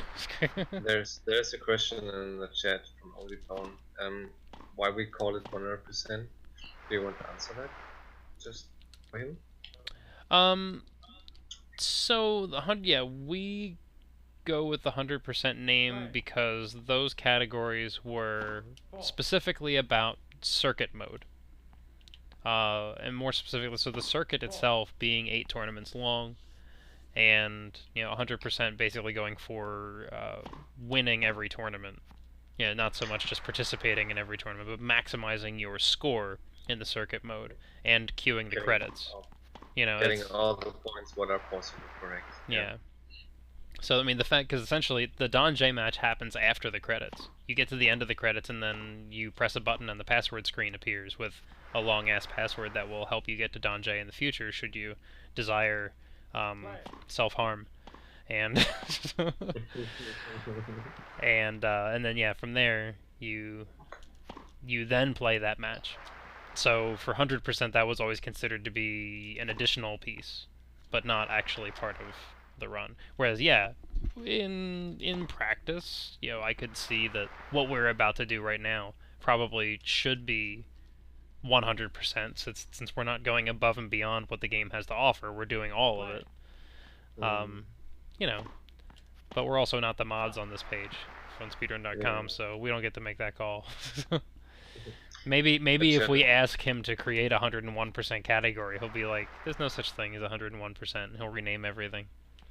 Yeah. We'll see. Probably not. Be like, you guys are crazy. We're just gonna do whatever. To the question if there is doubles, yes, but there is no doubles tournament.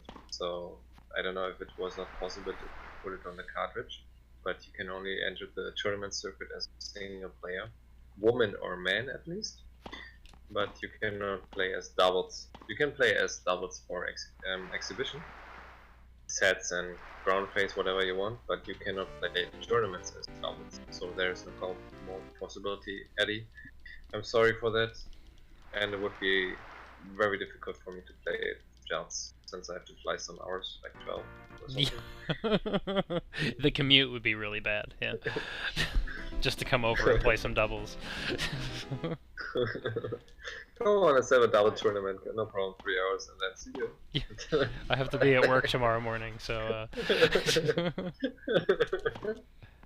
Yeah, actually when I'm thinking about that right now, it would be interesting to play with doubles, perhaps even with the computer, and then, I don't know, your computer is messing up everything.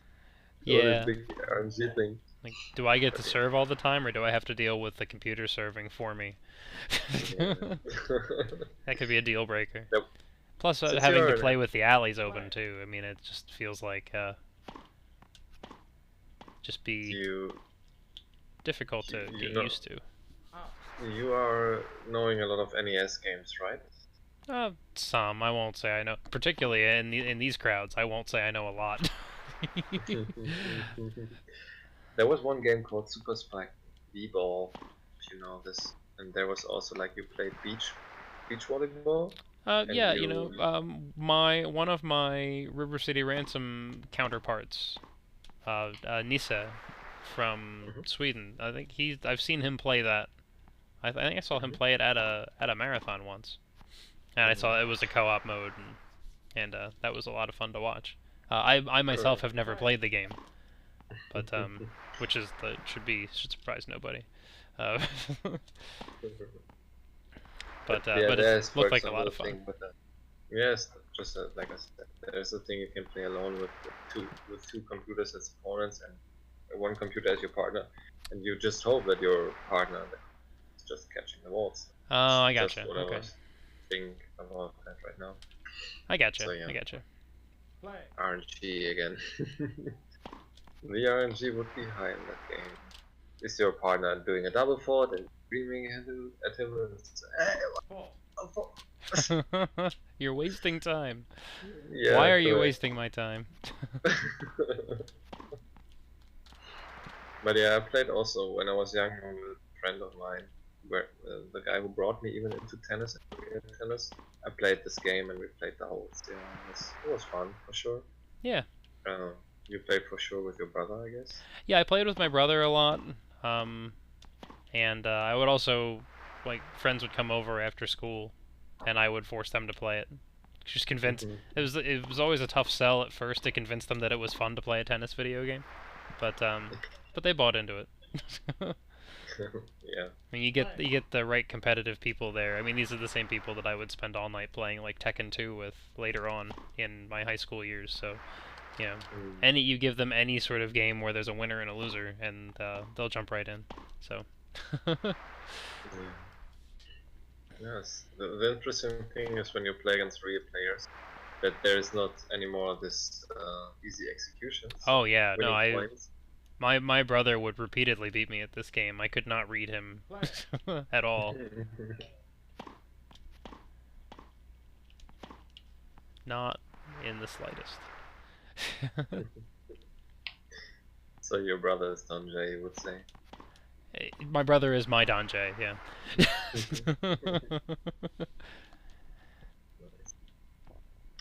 And when you're watching right now the game, you see that the line guys, there's always one underneath.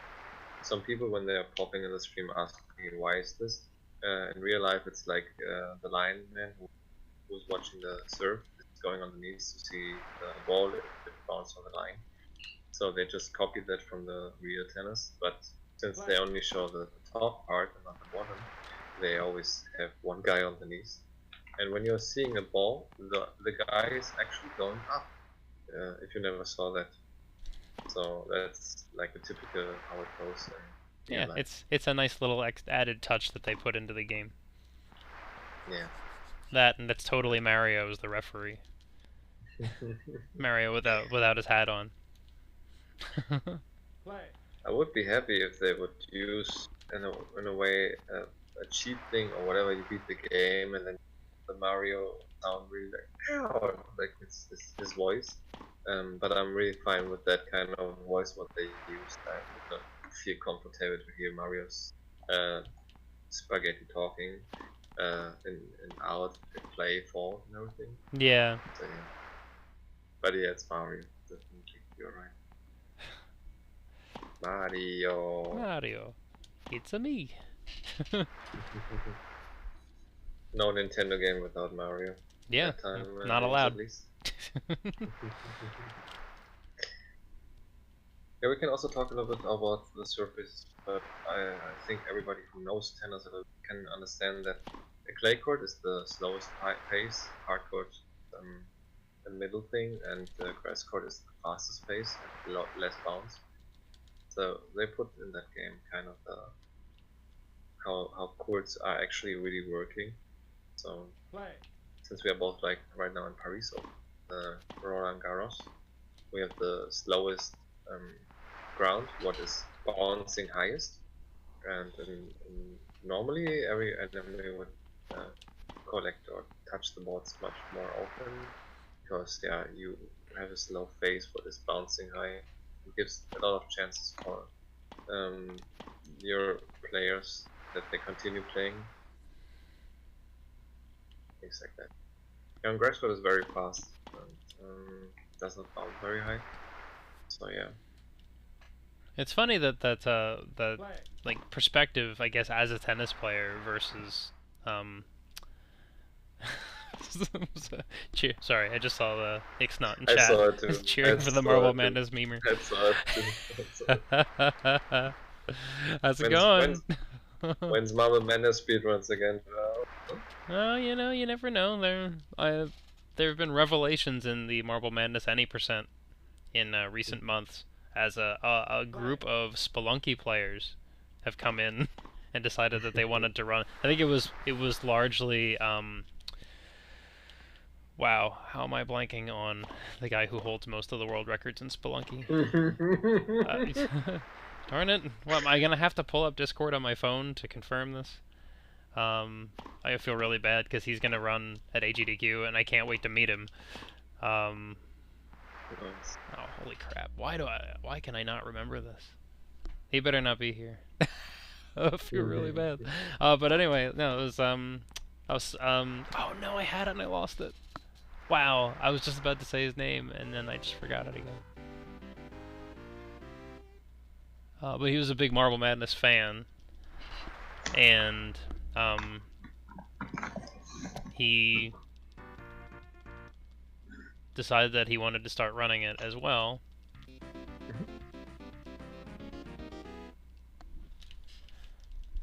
Kinejub, there we go. There we go. Kinejub. Nice. I did have to pull it up on Discord on my phone. I couldn't.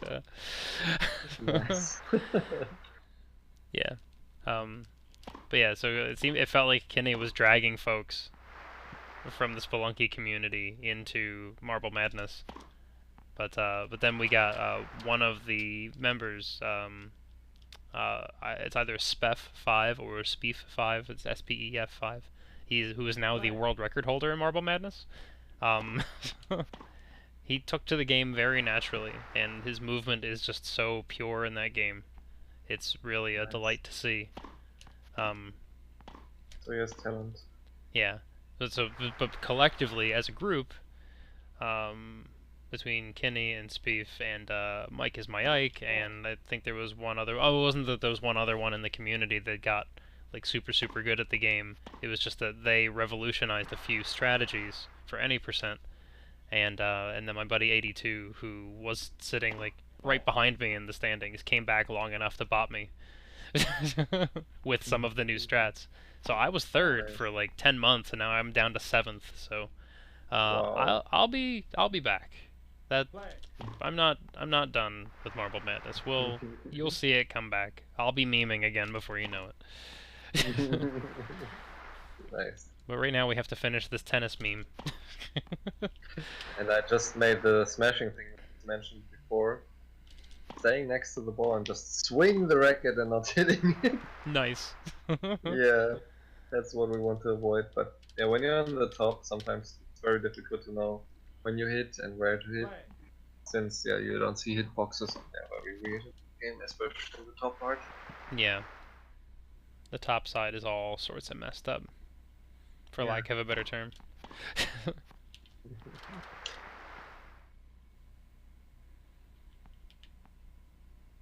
But yeah, so going back to the surfaces, for me, and I could potentially be like misreading these the entire time, but as far as the speed of the ball movement, or like the speed at which the ball reacts when it bounces, I've always felt like hard court was the fastest, and then clay was in the middle, and then lawn court, just the play felt really slow because of the low bouncing. You're not so wrong, because in the hard court, in this game, like it gets more speed and the bounce, like the combination of both, and that looks or makes it like looking fast. But like in real life, the grass court is definitely the fastest according to that. But yeah, in this game, you're right. Okay. That it's like it bounces and you have the feeling that even gets more speed to bounce. So yeah. Yeah, no, like in real life, I can't imagine playing tennis on grass. I feel like the ball would just never come back up. But and to a point, like that's kind of the thing. That's not wrong. Like that's not rolling. Yeah. For the world record, Red Eye for Super Tennis, first of all, this category, this 101% category that we're running, has never been run before. Because it's an amalgamation of two different categories. But the 100% which is everything that we're going to do except for the last match. Berlin has sub 3:15, right? It's like 3:14:59, I think it is. Something Yeah. like that. So Yeah. that's the world record for 100%. And then he also has the world record for Don J percent at what is 11 minutes and something.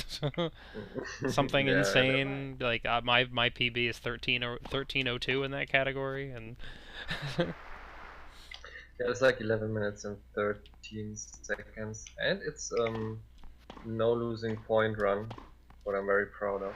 yeah, So that was I very did this impressive. in- I want to Yeah. say that in my 13:02, I lost 5 points total, but 2 of them were match points. I totally choked away the sub 13, which was my goal at the time, and I guess still Yeah. technically is a goal of mine, but I'm not really that interested in chasing it. I'll be honest. Yeah, Donjay frustrates me too much. yeah. Jels also said I am not grinding. Yeah. He wanted to grind that to show that for view in his videos, but Oh yeah, yeah, that's he was yeah. frustrated. I didn't have a good feel for the Donjay category at all, but definitely wanted to be able to potentially run it at AGDQ. So against my better judgment, I grinded it down to 13:02. And again, I would do it again. I would absolutely. I mean, for me, the Don J match, if I would need to spend like hours just practicing returning from the top of the screen. Yeah. Just grinding away at that, because for me the movement is so fickle. Like, it's really particular, the position that I need to stand in. And when I get it right, and it makes a lot of sense. But Yeah. I can be like, a couple pixels off in my positioning, and he'll behave completely differently than I thought he would. Yeah. Sometimes also we have some movement, interesting movement of our opponents. What you just mentioned is like sometimes our opponents coming forward, or sometimes they're even running back, and we don't know why. And Donjay does the same. Sometimes they're running back instead of running forward, and just you try to pass them, and they just somehow still play them. So it's kind of weird sometimes, the movement players who play against. Yeah, it is pretty random how much they choose to attack the net or not. And you really want them to attack the net, because it makes the points resolve a lot faster. If you have, occasionally you'll come across one character that behaves really awkwardly. Like, they'll come up and hit like a small, like a light volley, and then they'll run back to the baseline so that you can't hit a passing shot on them. And it's super frustrating. And it'll always be guys that have really good lateral movement too, so you won't be able to just hit a really wacky drop shot to sneak past them either. It just won't. It won't work.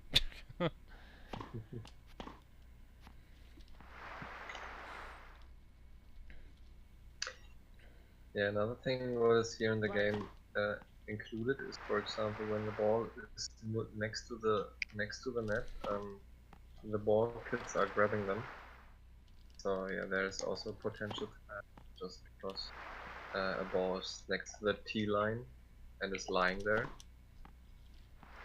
So yeah, there are a lot of small possible time losses here and there. For example, when you remember the surf in the middle, for example, Donjay or whatever you play, and then the ball is waiting there until it's disappearing. I don't know why they made this. Some things that can lose some time because of ball positioning after you win the point. Or...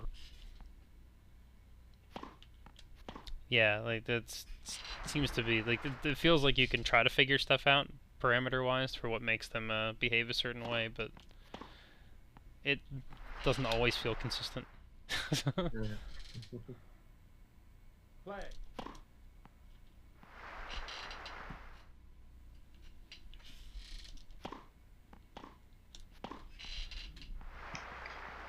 So, until now, did you had some fair opponents, like easy to beat, or? Yeah, all of my opponents have been pretty smooth. I almost ran into Rich in the second round in Paris, Oh. but he lost. My OBS just disconnected temporarily. It seems to do this on longer streams of mine. It seems to do this like once a night. So hopefully I'm back already. My internet connection on my desktop computer, I don't know if it's the way that I have the house wired, but it will do these little hiccups every now and again, which is just enough for me to lose OBS connectivity. So my stream may freeze, and okay, it looks like we're already back again. I can kind of see. I can see like the very, very top edge of both of our streams on my monitor. It looks like it's already back. Good. And that'll be the hiccup for tonight. But that's why I needed a local recording of this, since this will likely be my 100% PB as well. I'm gonna have to upload that. So oh, nice. I'm being told it didn't even drop out. That's good, Zelnus. That's good. That makes me happy. I know that. Oh, it's true. So, if I had been streaming on my channel, it would have cut it into 2 different videos. Parts. Yeah, which would have been really annoying. Do you want to talk about our friend? Yeah. We I mean, we're almost at the midway point of the 100% run here, and neither of us have seen him yet. I feel like talking about him might beckon him. I'm afraid. I'm afraid to say his name out loud anymore. you had him in the any percent run. I had him in the run before also. So. Yeah, I mean, yeah. If you watch my any percent PB, you're gonna see just 6 minutes of sheer rage. Find the spot where I drew Chip. Yeah. So Chip, what do we say about him? Chip is the guy who plays really slow. Yeah, I guess the best way to describe him would be that he has almost like Don Jay's lateral movement. Like, he moves side to side really fast and really well, but all of his shots are physics-defyingly slow.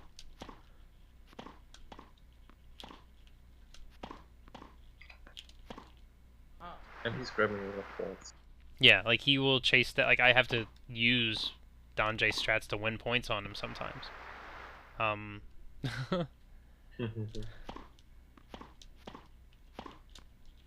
Trying to figure out exactly how to describe it properly. But yeah, it's basically like his shots move at half speed. Yeah. And yeah, and he does not move at half speed. He moves faster than you, arguably.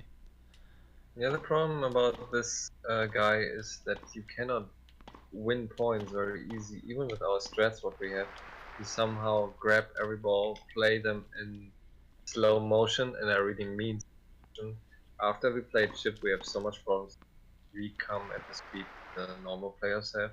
Oh so, yeah, it's for me, it's the equivalent of, like, if I had practiced Don J today, before this, I would have lost minutes in the first tournament trying to adjust to how slow everybody else is compared to Don J.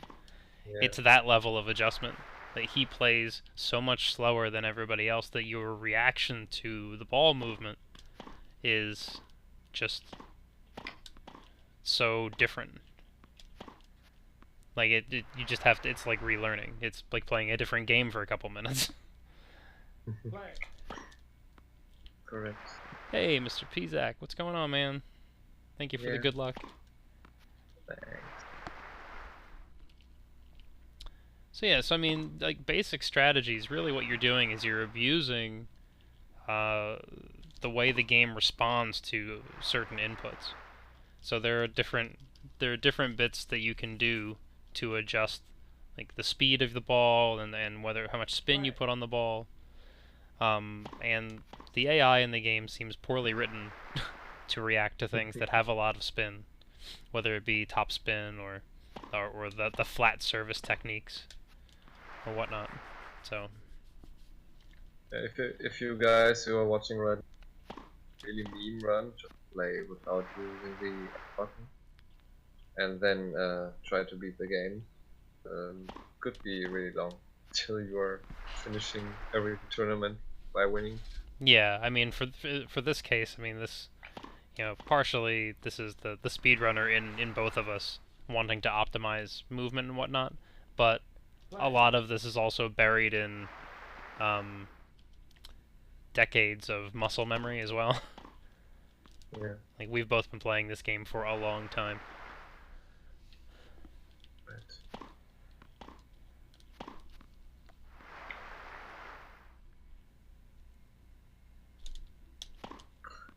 It is a really, really long game. Right. But we are very proud and very happy that we finally found the 80% power. And without Gels pushing it, it would be not happening. So, shout outs to Gels pushing me, playing that game for hours, days, weeks, days. Yes, I shout outs to shout outs to me for taking up so much of Berlin's time playing Super Tennis on stream. Yeah. He would have so many better Mega Man PBs. Whatever. If it wasn't for me being like, "Hey, so have you played tennis recently?" Yeah, I just wanted to prove that a lefty can also win 2 majors 0-, but it's not possible. Brian always crossed the line. The character of Gels. He just said, "No, I'm participating every tournament. No, I'm winning every tournament. No." So yeah, it was kind of not so easy. Yeah. The slice button.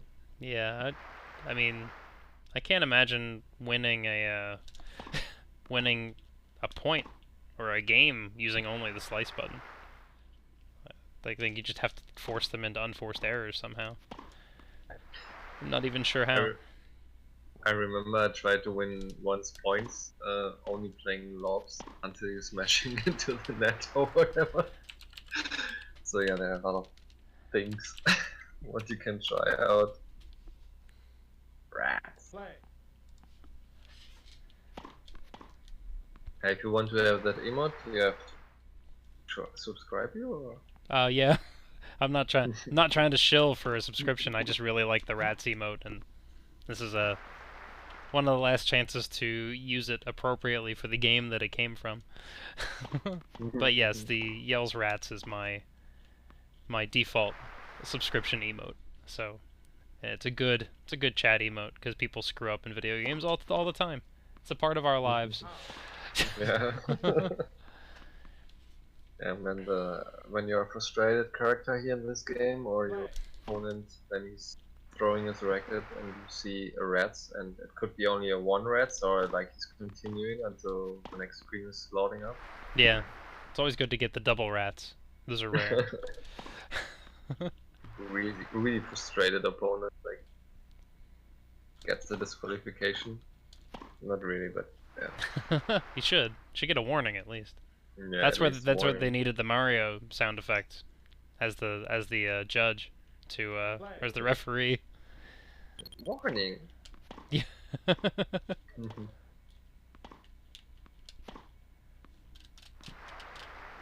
Yeah. Since I was playing professional tennis, you cannot imagine they are in that tennis game. Besides really only playing the game, there's not only the dress code, there's like how much time you have between every point. There are exactly 25 seconds you have time. If you're doing it longer during the serve, you get a warning if you're doing too often that. And you can even get points that you're losing. Another rule is like when you're going on toilet break and back in a special time, you can lose points in games. So there's so many crazy rules what you cannot even imagine. Medical timeouts and whatever. Yeah. Yeah. Not going for more, but just to understand how idiotic some things are. Too many rules. But I mean, yeah, to a point I get it. because you want to keep everything moving and you don't want somebody abusing that. But you know, if it's all, you would feel like if somebody is just, you know, good-naturedly doing things and not trying to waste time, that it should be okay. But yeah, I mean, again, the moment they bend the rules for one person, they have to bend them for everybody. So they just have to, gotta set the line somewhere. Yeah, that's right. But I just say, for example, you have an Australian Open final, what is it, 5 hours already long, and the guys can even not walk anymore, and then the referee says to the guy warning because he's not having the 25-second thing. Oh yeah. And that 1 minute run before, like there's like there had to be at least a small balance, I would say. But yeah, they're professionals. They have to do this. And we are just playing super Yeah.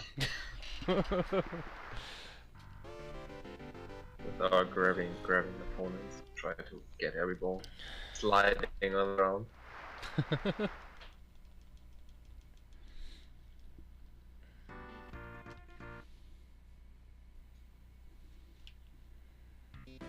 Yeah.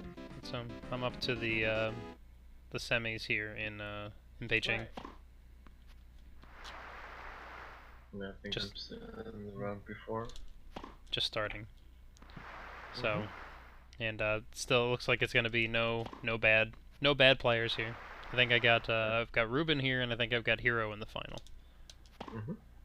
So here's hoping for no chips or riches on your side. I just beat it Ken right now. He wanted to get a game, but I went to no game lost until now. Good thing until now for us too. Yeah, for sure. Yeah, I did. That's there are occasionally a couple moments here where I'll lose focus and drop a point. But if my opponent ever gets to 30, then you just kind of I stop talking for a minute and just bear down. Like, oh no. I think this is the 5th time I play Phil in the tournament right now. Wow, all 5, huh? Yeah. So this wouldn't have been a good any percent run then. Well, not really. Phil's not so bad, but it's a ball grabber, so yeah. Playing a lot of balls back. It's okay. I mean, it's not Brian, but he's Phil. That's a good way to describe Phil. He's Phil. And what can I say? I mean, that when we introduced the characters, there are some characters who make more problems than less. For example, you on your side, you really like to play against John, I guess.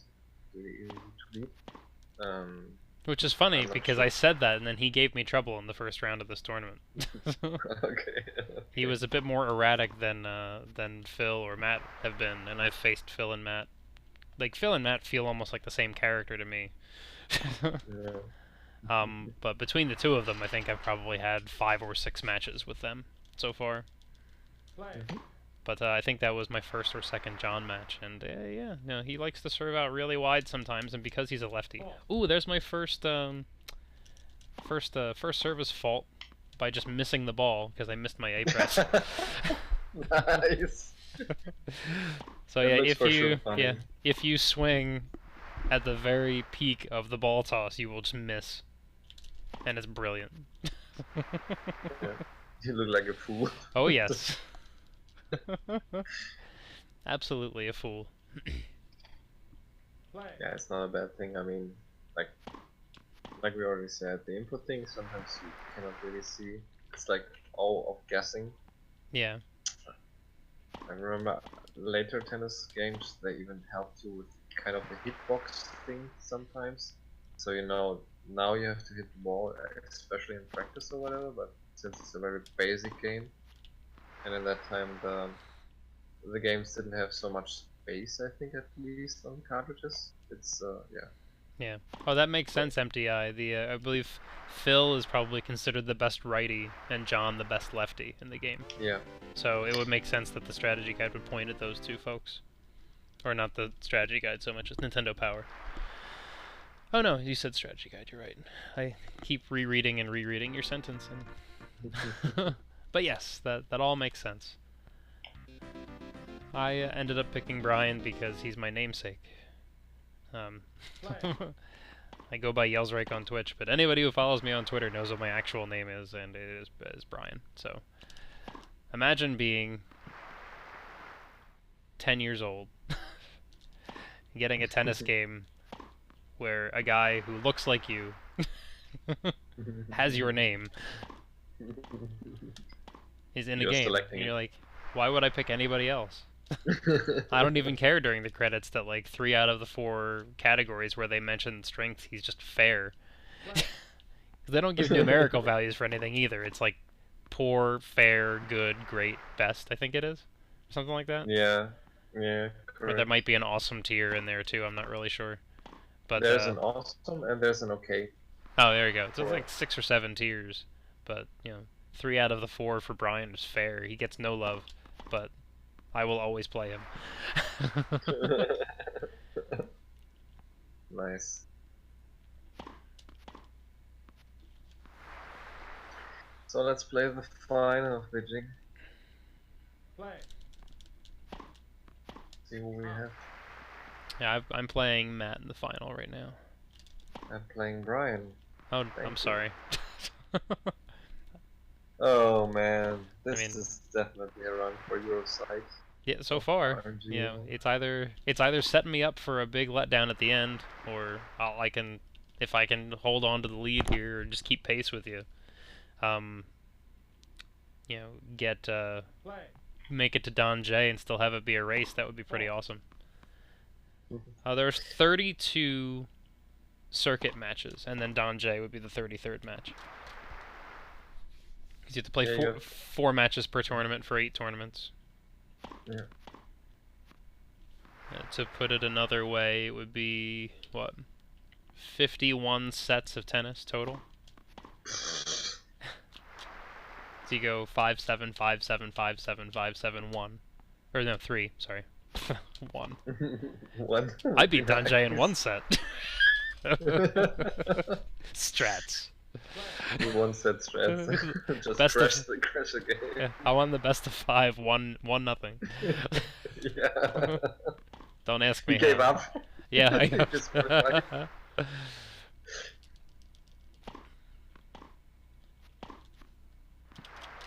Yeah, the real winner is the person who turns this game on and then turns it back off. Definitely.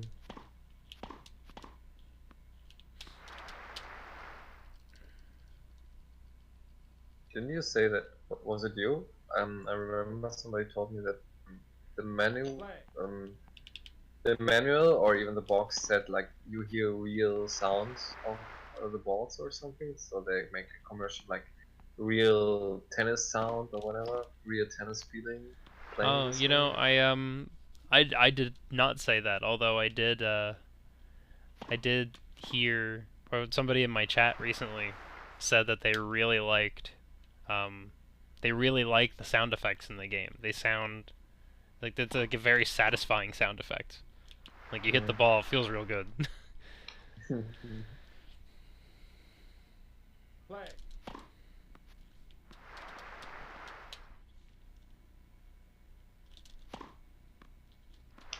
Yeah, the interesting thing, for example, also on internet is for the password for Don J, they're expecting, like mostly they're recommending 2. This is John and Phil. So every other character you want to have, you have to figure out by yourself by beating the game. Yeah, pretty much. I mean, there is a standard template as far as what inputs you should use, but since every character has different strengths and weaknesses, you know, you'll have to just pick a character and play him for a little bit to see if you like him, and they all behave differently enough that the game actually gives you a decent amount of variety. Yeah. Surprisingly enough. It doesn't feel like you're just picking a template or, you know, a color palette. You can get used to a specific player. It's kind of nice. When I was young, I was thinking that the clock in the back was like in real life and 50. So I was like, yeah, every match takes an hour and 50 minutes.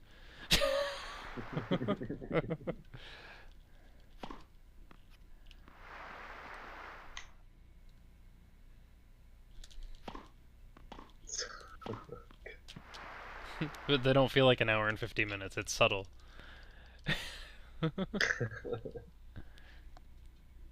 Like yeah, golden, tennis, super tennis doesn't waste time with story. Just, get to the games, give me the brackets, give me the stats. Yeah. It would be great if it had season-long stat tracking. That would be pretty cool, apart from just your point total. Yeah. That would be funny. That would be nice to see. Backstory or something. Your first serve percentage and how many aces you had over the course of a season. And it would also be nice if they did unforced error tracking too, but can't have everything. Yeah. Cartridge was not so big, but let's say they couldn't put so much. It was even already a lot, like increasing of putting data on a cartridge. Yeah. Oh hey. Long game. My yeah. I am not. I'm not frozen. I'm still playing. Well, I am. My stream is frozen though. On the marathon, but thankfully, since they're capturing your audio, hopefully it'll resolve itself soon. Let's see here. I'm not dropping any frames. I'm still online. So I don't know what's going on there. I don't know what's going on.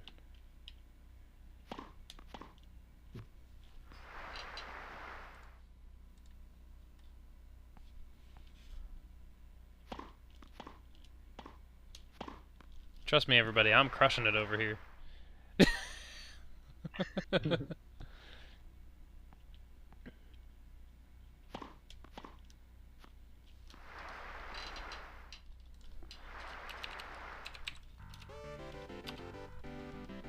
No, this game has not a story.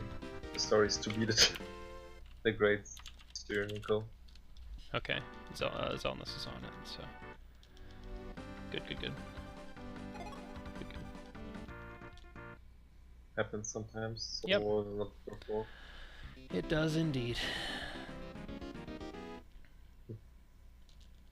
Play.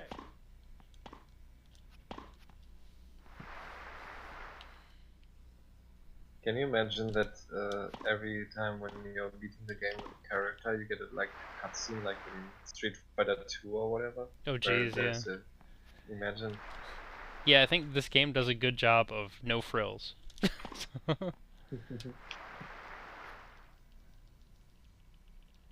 That is correct, MTI. You can choose to skip tournaments if you want. Play. There's a yes or no in the beginning. You just have to do it.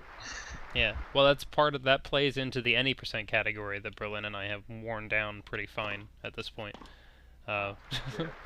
You try to see. Yeah, you try to see how few points you can accumulate and still finish #1 in the rankings. We were joking about that we have to pray every yes, selecting it, then we know we were playing the 80%. Yeah. And then we're missing a tournament, and then we have to reset because we have to play everything again. Yeah, I don't know. Maybe we should have accounted for that in our estimate. Estimate 7 hours, just in case 3 hours in I accidentally decide to not enter a tournament. That would be funny.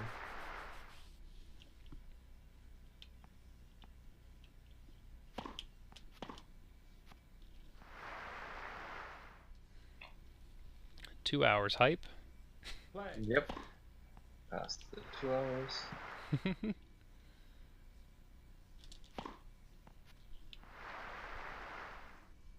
Yeah, I think somebody asked about the estimate for this game. We have an estimate of 4 hours, which just accounts for some bad RNG that can happen, some bad opponents that you can draw. We should come in under estimate comfortably, though. Like, not like super comfortable. Like, it'll be over 3.5, but it'll be somewhere between 3.5 and 4. I don't think we'll get to 4. No, I don't think so. I think the X button on my controller would have to break.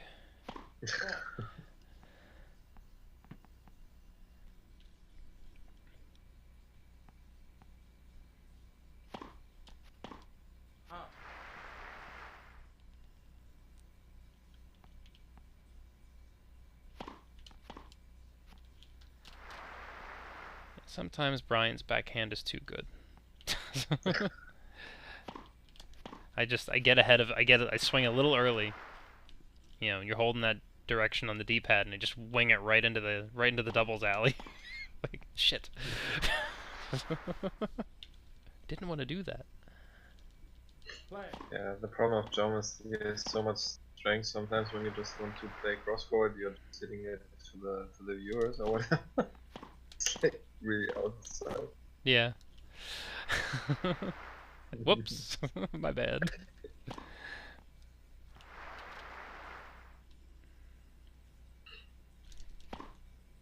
Yeah, the interesting thing about Sanjay, later when we're playing, we so much time to talk about him. That's why we're talking a little bit before, I guess. Is that sometimes Don J, when you're playing this love threat, is even catching balls what would go out normally and smashing them. So you're putting really outside of the board, so Yeah. you can play on the other side. Yeah, you can use that to your advantage for sure. And just be kind of aggressive with your lob returns, hitting it a little bit into the alley, and you can really count on him to keep the ball in play. The game is not smart. Lose the first game today? No. Still deuce. Let's go. Keep fighting.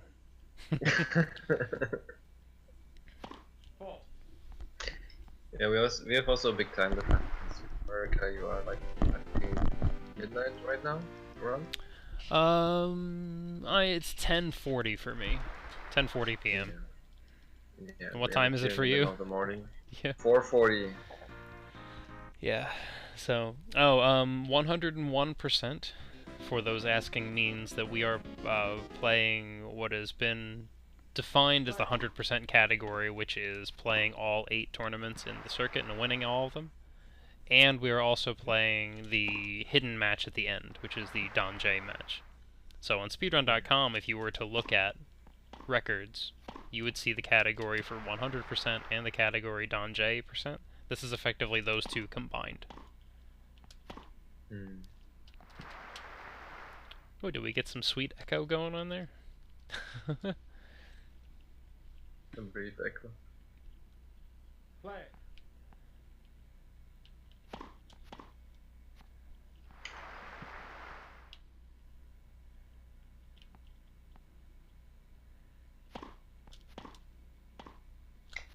Oh, there's a whiff. There's a whiff. A whiff?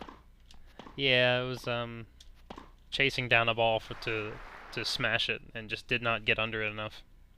Basically standing right next to where I need to be.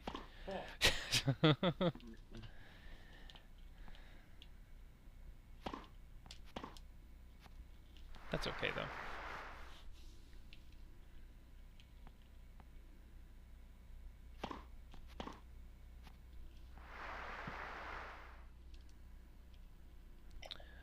Frankie, to unlock Don J, you only need to win the 4 majors. Berlin, correct me if I'm wrong there. I think you have to win all the majors, right, to unlock the Don J match. Not sure, but yeah, I think you have to win the majors. Yeah, I think that's right.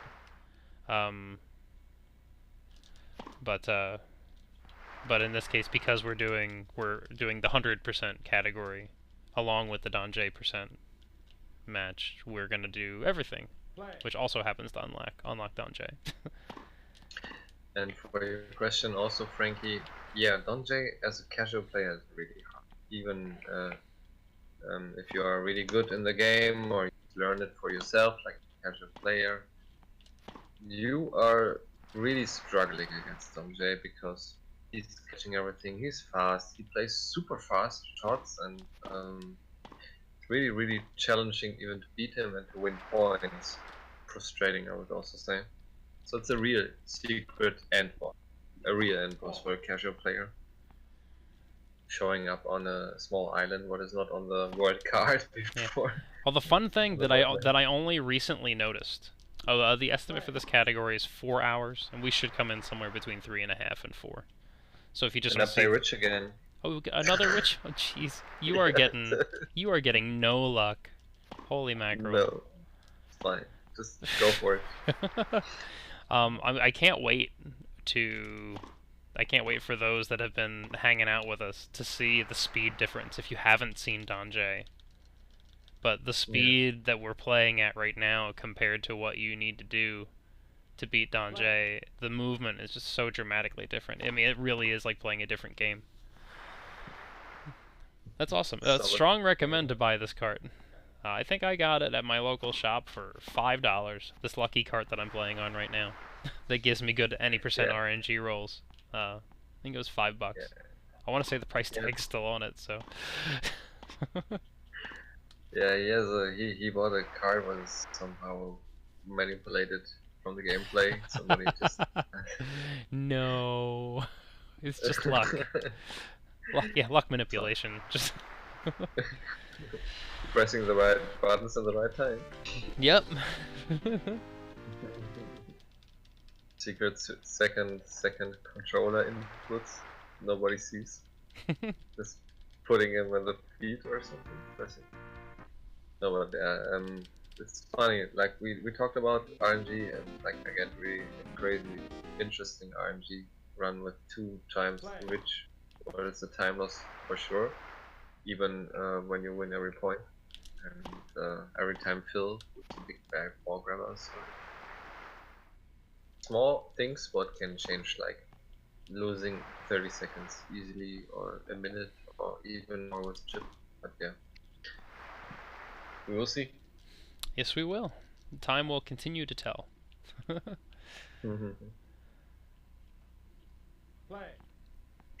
But it definitely makes fun to play as a casual player, and yeah, you get easily the inputs for yourself, like finding everything out, and yeah, you can have a lot of fun with that. Yeah, I find this game to be a whole lot of fun. I will also. It's a strong recommend with a friend as well. Yeah, sure. This game is lots of fun to play against somebody. I mean, I can't really speak too much to the doubles, to be honest, because the doubles is just, it feels like it's pure madness the whole way through. The speed at which the game reacts. Bum bum bum bum bum bum bum. Yeah, like I feel like that's why they always show that in the demo, because it's so quick. It's just insane. Yeah. Like volley against volley against volley, and you can play even mixed, because we never mentioned the women's circuit, but there's also the possibility to play as a woman, so you don't have to be selecting a man. True, you can play the women's circuit if you'd like, and then you get a different set of 32 players. It's just generally, I would say, it's pretty consistent overall that the women's side, they just don't have the ball speed. And therefore the run would just by default be slower, just because every point would be just a little bit slower and it would add up over time. Yep. On the speedrun, on the speedrun side, it's definitely slow with women. So FJB, I think it's each character has their own approaches. So the AI, it's subtly different. You'll have some guys that really like to play the baseline. You'll have some guys that really like to serve and volley. You know, it'll be a bit nuanced, but then you'll have other guys that move laterally very well. Like you'll have very limited service aces against them because it feels like they'll dive at everything, and like you can't get anything out of their reach. And then you'll have slouches. Like if you ever draw, like I think Marty, for instance. If you ever draw Marty in a tournament, like that's a candidate, and his serves are always pretty slow, and he's pretty consistent with getting them in. So, like the 24 points can go by very rapidly. Like if there's ever a chance for like a sub-4 set, that would probably be it. Yeah. But yeah, there's a decent amount of variety, and he who shall not be named is the one standout in the AI as far as a frustrating opponent is concerned. But neither of us have drawn him yet from the regular crowd, and hoping neither of us does at all. Don't really want to talk about. I'm playing in the semis. No, don't say it. No. Brian? No. Phil again. Oh, Phil again. Okay. Sorry, the tournaments. The topic at hand made me think. No.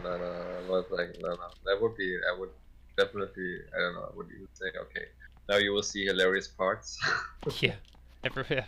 Semi The moment either of semifinals. us draw a chip, it will be like, yeah, just watch that person stream for the next. Oh, I don't know. 1 hour. Yeah.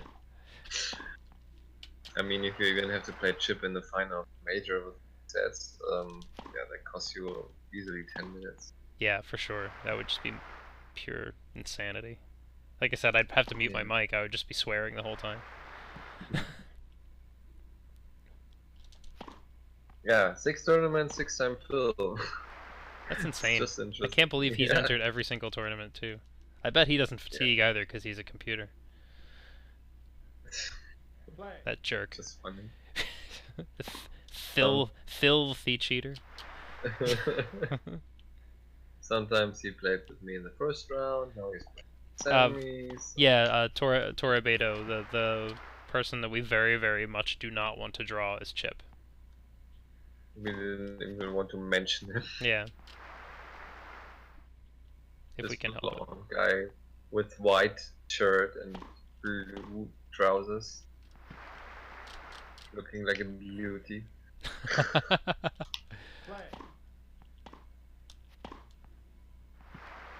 Yeah, the faces of the 10 characters you can select are really funny, I would say.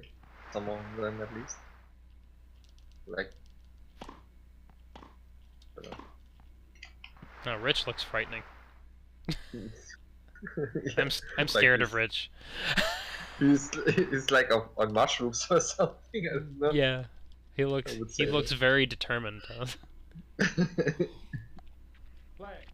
He's looking a little bit like Joker. Yeah. The Joker of Batman. Big wide smile, and he just seems very excited to be here. Yeah. Phil's picture is also very funny. Looking like just walking up or something. Just smiling in the can. So natural. Yeah.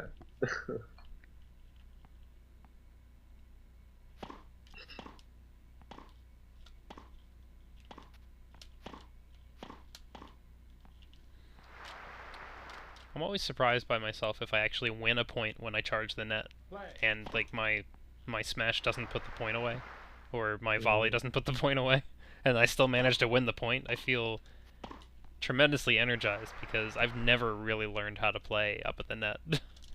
I just never did. I was always I love playing baseline. You're a baseline hitter. I'm a baseline guy, yeah. That's probably why my brother always won, because I was always afraid to adjust. I won a point, but I already lost. Still smashed twice, and I still won it by grabbing. Yay! That would be a clip for the marathon. Lucky clips. So yeah, so I'm trying to think about other things that we haven't thought of to mention. Little nuances that can lose you time in this game. That Berlin has discovered that if somebody serves a fault and you return the ball, but you return the ball straight, right? Like you hit it straight up the screen or straight down the screen. The screen will not fade to the next service attempt until the ball stops moving entirely. So there are certain circumstances there where, you know, like you knew the ball wasn't going to go in, but just for fun you hit it anyway, and you can cost yourself like 3 seconds. Like you have to learn to, you have to learn to let balls go. Or play cross court every time. Yes, or just reflexively hit the ball cross court as often as possible. Yeah.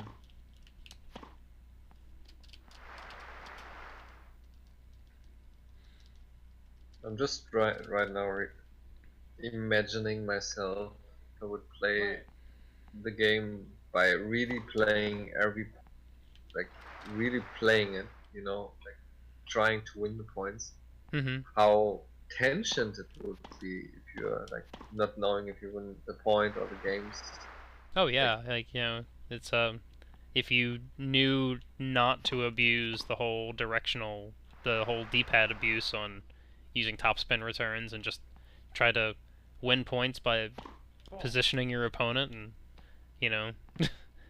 running to the net every time. Yeah. That he's passing you. Oof. It would be a very tensioned run, I would say. Yeah, I don't know how. Like, I don't even know if feasible you could even pull it off though, because reflexively you're gonna end up hitting shots that win points.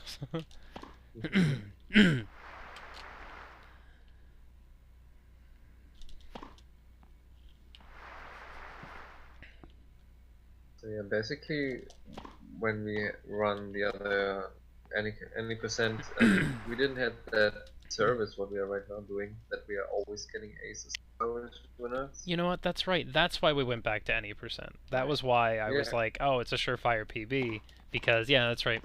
You figured out the service technique that works on Don J.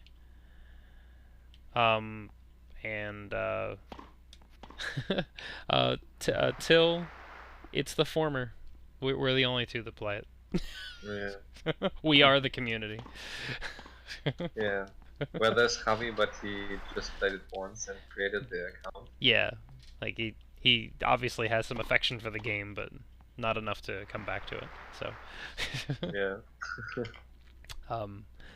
Play.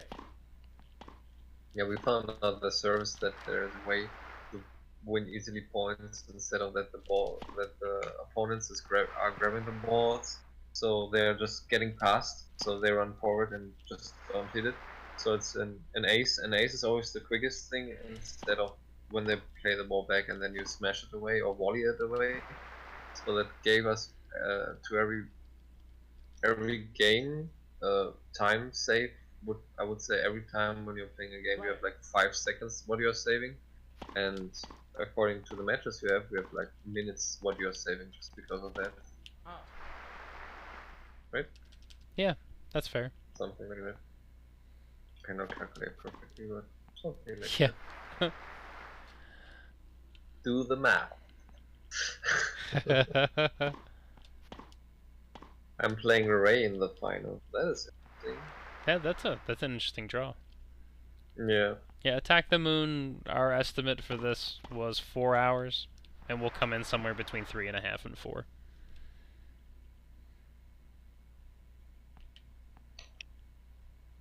This game is longer than many people thought, I guess. I guess so, yeah. But it is the really, really long-a-thon, so, I mean, your expectations have to be tempered at least a little bit. Yeah. Need the 4-hour runs, at least, or more. Is that, my, Oh, that was a fun conversation, too, how we entered this run into the marathon in the first place. It's like, oh, hey, so there's this marathon coming up that is featured around the Baton Katos, the 2-week speedrun, and they're gonna fill the extra time with other speedruns, but there's a minimum 4 hours. So, but your PB in 100% is 3:15. But do you think if we put in 100% and Don J together, just did the whole game, that if we add a buffer in, we could make it 4 hours. We could do this, right? Yeah. And then like, you came up with the name 101%, I believe, right? So. Yeah. I mean, technically, one of my chatters in my stream said it's a 107% according to the time for 100%, and then Don J. Oh, I get you. Yeah. But yeah, 101% sounds more fun than 107%. It does, yeah. I guess yeah. If I was gonna go percentages, I guess I would go like set percentage, right? So if there's 48 sets, then you add 3 more. It's like 100% and 1/16. Well, when you go with the sets, like, yeah, 106.25%. Sorry, in my line of work, I have 16ths down pretty well. Do the math, yeah.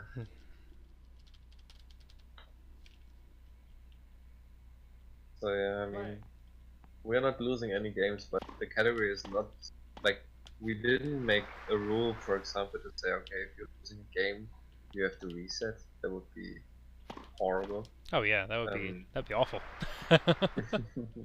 So 100% just means that you win all the tournaments, get the maximum points, and finishing number one is 640.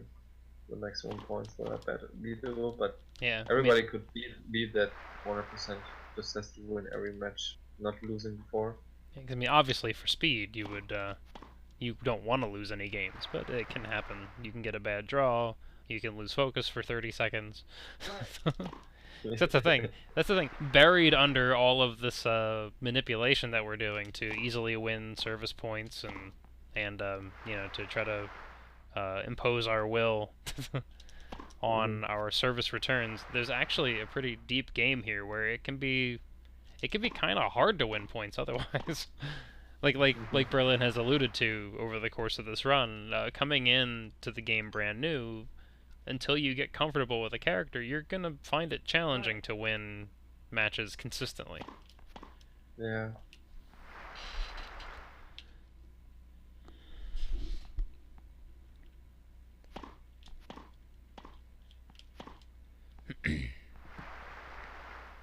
Yeah, the problem, for example, of some guys you can select is some are very strong, but also chance that they hit the ball out is very, very big because I don't know, the power is too much. And then you have weaker guys. I would also call Brian to that from the baseline shots, but he's not putting the balls out so far, so often. So you can press really hard an input to left or right, and it still goes somehow in. Yeah. So Yeah, as long as you don't swing way out in front of it with Brian, you can pretty much do what you want. You can be as aggressive as you like with your cross-court topspin. yeah. The speed of the shot is a little bit slower, but there is no big difference. I would say that you are not winning the point fast enough. So it's like, I don't know, frames of the speed of Yeah. the swing, for example, from Phil or John. That's fair.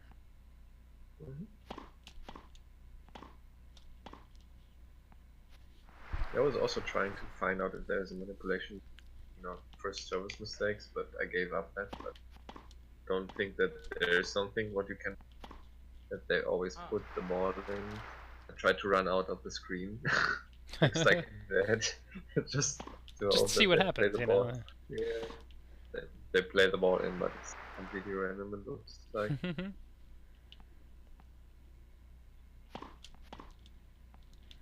So yeah, so I think if you were to think about, there's probably like 4 tiers of characters in this game, if I had to guess. Like I'm taking the bottom 16 and just lumping them all together as one category because they're bad enough that you really can't, nor should you bother trying to differentiate between any of them because they're all pretty lousy down there.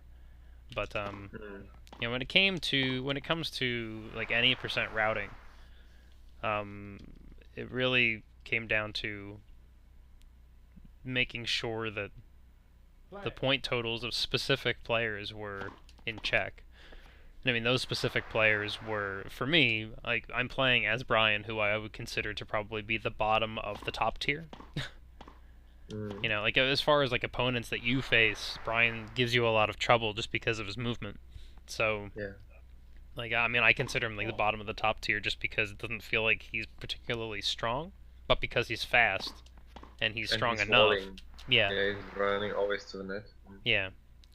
Because of his strategy, his NPC play strategy, he becomes a pain in the butt. Yeah. But it's Brian and Phil and Matt and John are a cut above everybody else, I would say. Do you think that's fair?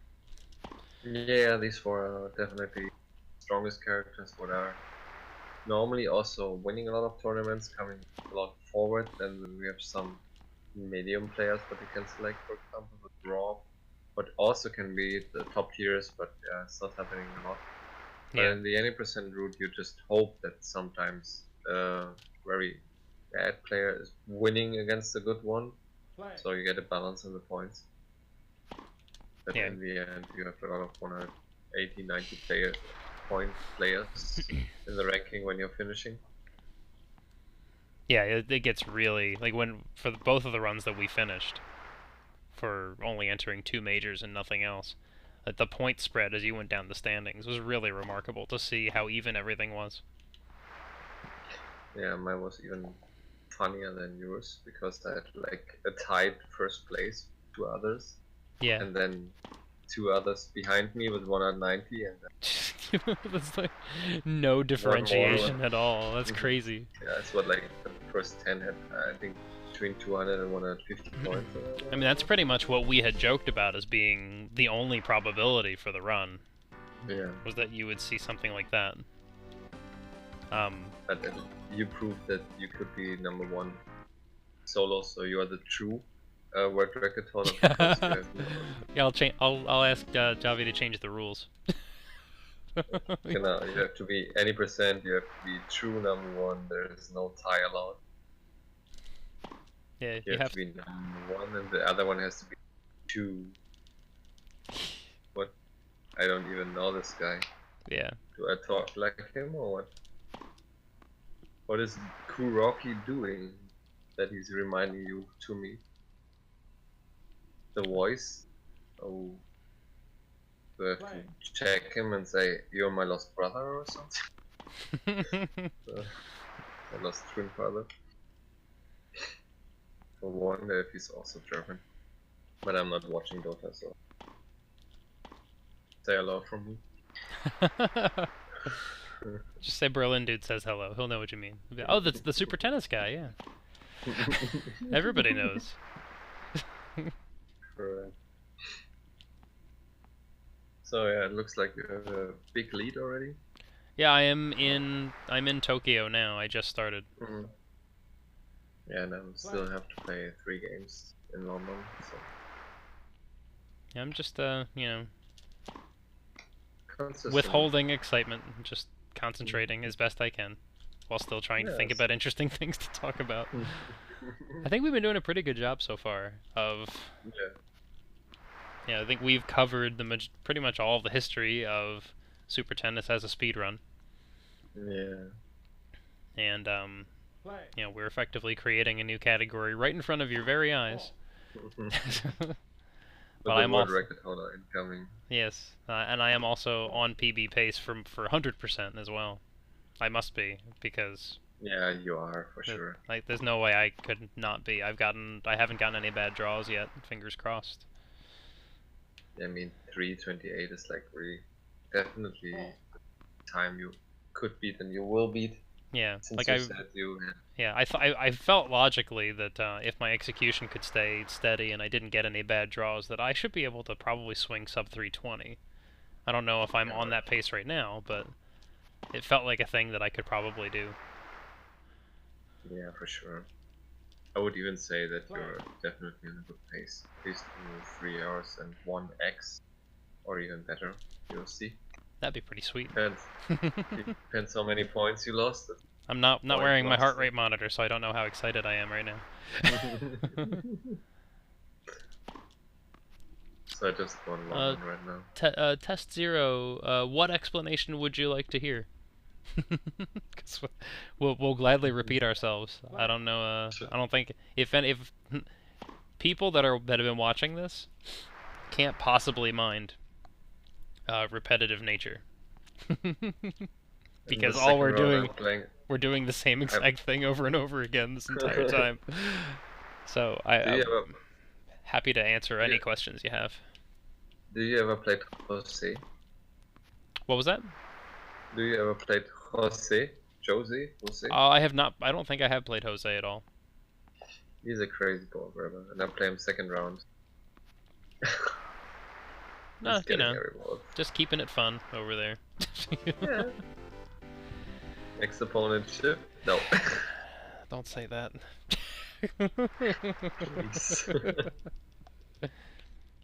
Chip can change everything. Yeah, it's a bird record. That's this is this this is the 3rd time I'm playing Casey. Nice. Play. Oh, Easy. so test. Speedrunning Super Tennis. Part of it involves. Berlin has done extensive work on figuring out proper service techniques for easy service point victories, and lots of aces as long as you can get your positioning right. So that, and then from there, the game's detection for how to move and react when you strike a topspin return when they're serving.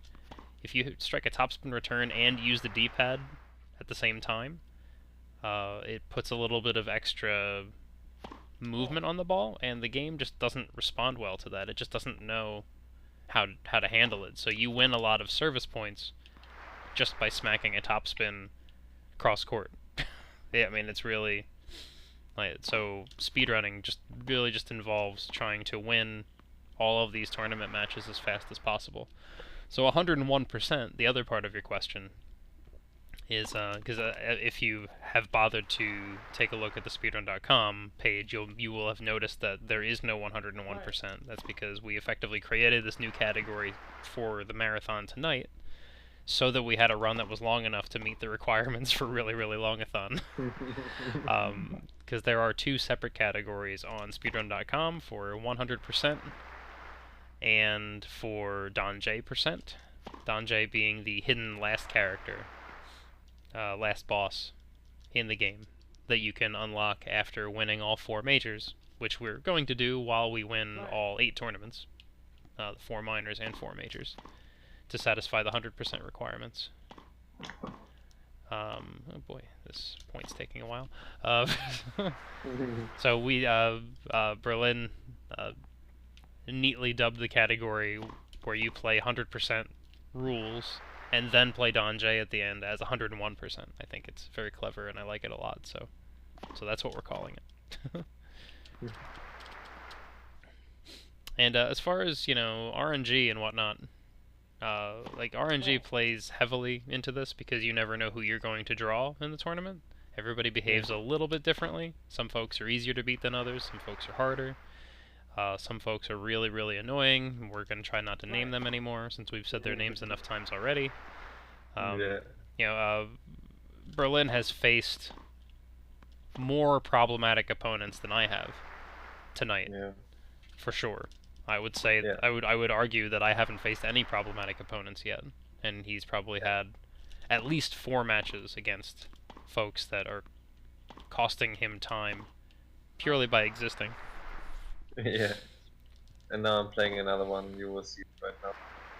Let's see how Jose will play, but he is normally the guy who letting balls easily pass, always grabbing the ball very slowly, trying to catch. So yeah. Yeah, Jose has really good lateral movement, so he might give Berlin some trouble there. So you can see, or you can at least imagine a little bit how Chip would be in a speedrun.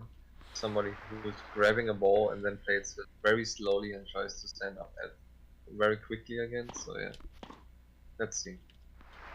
Perhaps I can show a little bit half Chip, 50% Chip. It's Jose. False.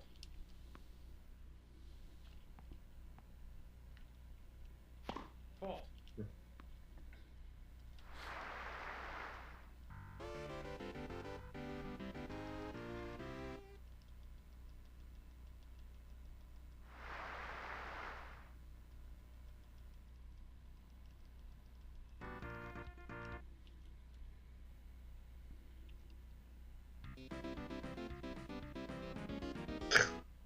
He's grabbing every ball. Play. He's a ball grabber, definitely he is. But yeah, with the new serve technique, what we just found out or learned, there are a lot of more easier balls. You win easier, at least your service game, so you don't have so much problems anymore against anybody. That's the good thing. Like working on everybody, almost. Yeah, for sure. I mean, the serve strats that Berlin has discovered has really trivialized half of the game. Test. It's 4 rounds per tournament for all 8 tournaments. We're both on the 7th tournament right now. Yeah. And the structure is every odd numbered tournament is a minor tournament, which you have to win 5 sets to win the whole thing, because it's 1, 1, 1, and 2. And then majors take 7 sets, because it's 1, 1, 2, and 3 by match.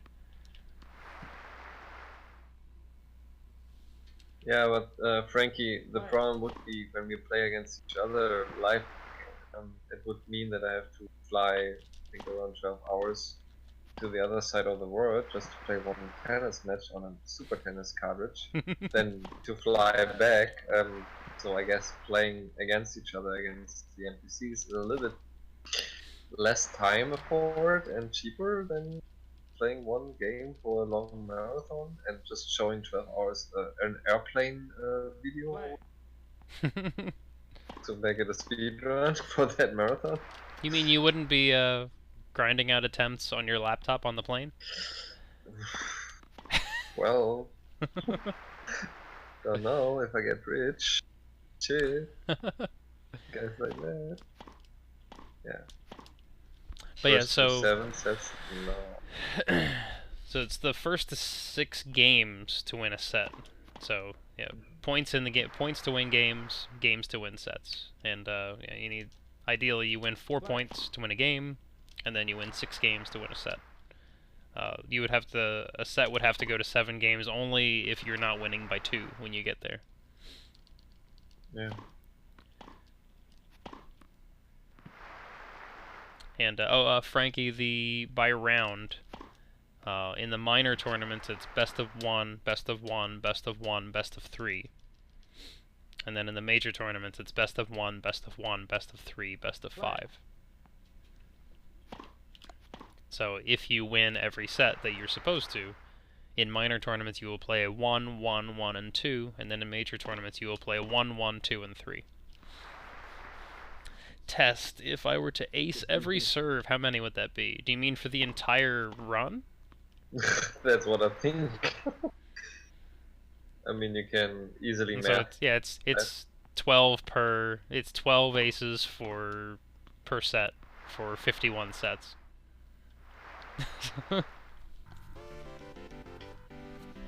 So 12 times 51. Let's see, 12 times 50 is 600, so 612? I think. Math? He does not even exist. Oh. We have still New York to come. And I remember somebody having 20% in New York, a guy called Chip in his PB. Oh. So, don't mention him. I think if we're underestimate, we should try to manipulate to make a chip match appear. Sure. Just so people and can that would see. be me. Yeah. That would be me. Yeah, I don't know how to force a chip match. You can't really force it. Me They just neither. happen. I don't have a password to to make a chip match appear.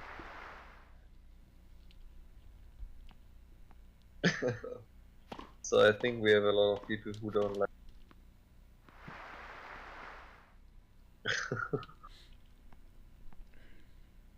The number.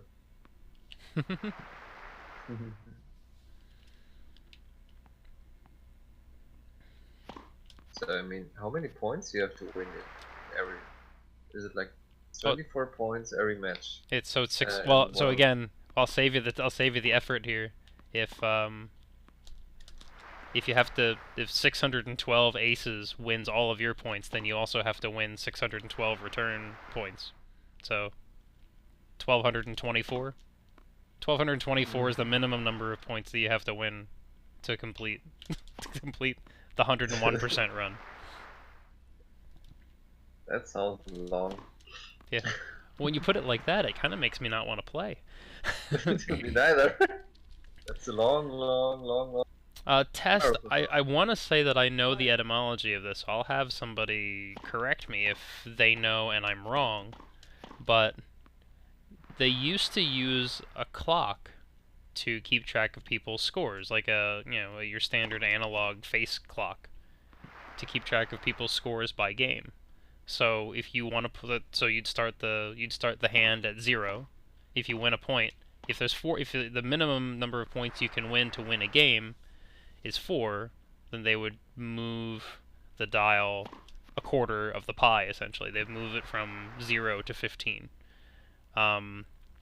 So you go 0 to 15, and then 15 to 30, but then to accommodate for deuces and advantages, instead of going to 45, they would go to 40 to accommodate deuces, because then when you had advantage, they would essentially move the dial to 50.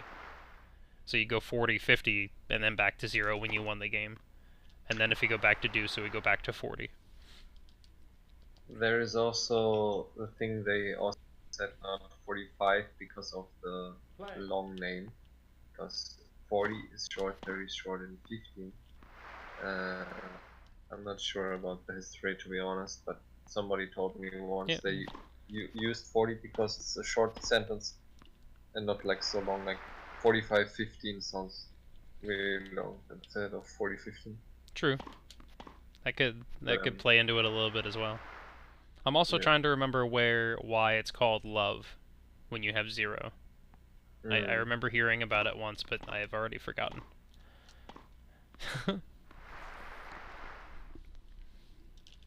Wait, what? Play. Still 10. Still 10. I mean, we're getting there. The rule for this marathon to submit a run has to be an estimate time of at least 4 hours. So here we are still. Too many. Slippery. We're playing too many games. Yeah, slippery by the end, as long as neither of us loses a set, which none of us should. Should be 51 sets played. Yeah. Does it look like my stream is frozen again? Oh, you know what? That's weird. That's actually just me. That's not frozen. It looks like the stream that I had up on my PC was frozen. So I'm the chat was going fine, but the video wasn't going. That was weird. So and I have to make sure recorded. to make sure as I'm resetting the stream and adjusting everything to not look away from the screen for too long, because I don't want to lose a point as a result of just not paying attention.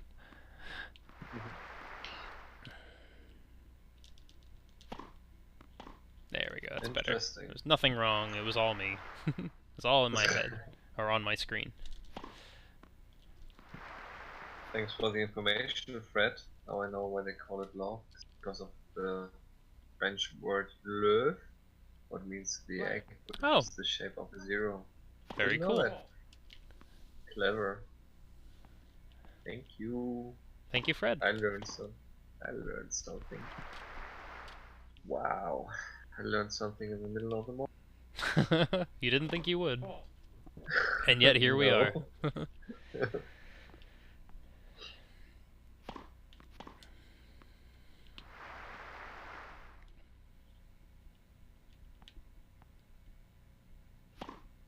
A 2 weeks marathon for one game. It's really respectable. Oh, that makes sense for the slang term goose egg. Because it's shaped like an egg. Because the 0 is shaped like an egg. It's an oval.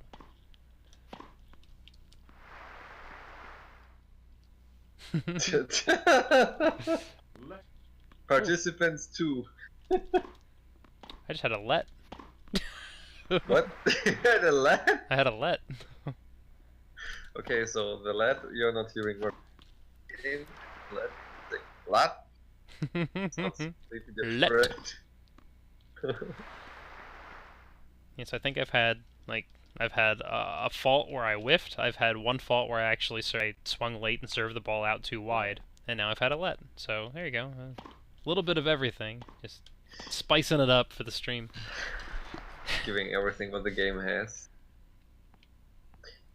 Imagine the 100% carry means also hearing every sound. Yes. If you don't hear the let Pause sound. play. You have to force yourself to Yeah. make the let. What is love, baby? What is it of Hathaway, the guy who sung? I don't remember who sings that song. That was Hathaway. What is Okay. love?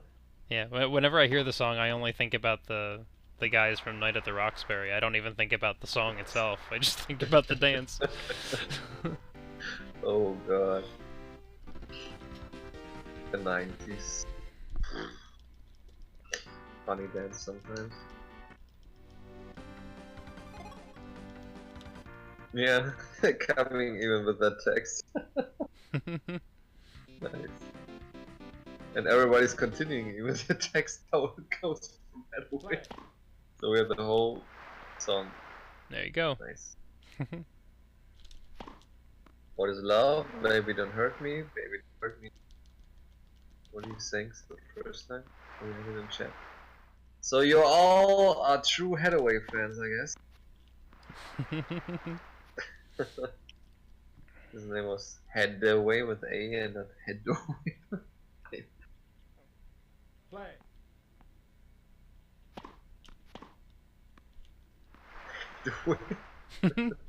Broke the window again. Nice. 4. Oh yes. Yeah, Oh, yes. that was the one thing. There was one thing that in the back of my mind, I'm like, oh, I forgot. In the moment, I forgot to say something, and it never came back. But it just came back now because tests mentioned that the map screen was there. Berlin, Yeah. did you know that at the moment you start the circuit and go to the map for the very first time, as it is panning up to go to Rio, for a split second you can see Don Jay's island? Yep, I saw that, but only because I was resetting so often in any. Okay. Yeah, that makes sense. I became very familiar with the map screen. Yeah, it was like boom. Oh, there's the land, the Don J thing for a second in the beginning. I just figured it out because of 2,500 sets. Yep, that makes sense. Something. You see everything in that game. Play. It's fine.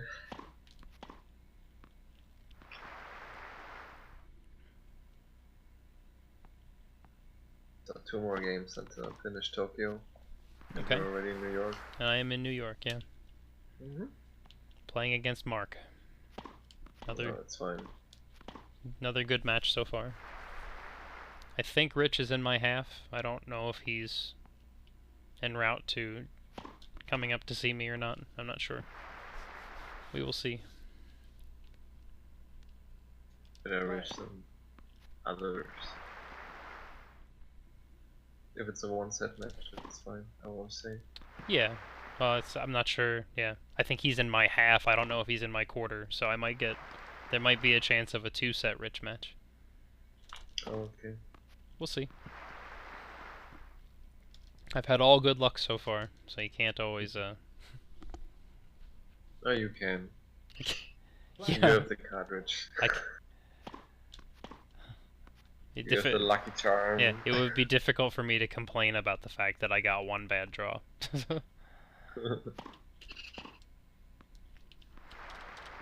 Actually, I tried out to play chip walk again, and with a little bit new setup and strats, I just lost 30 seconds according to a normal run.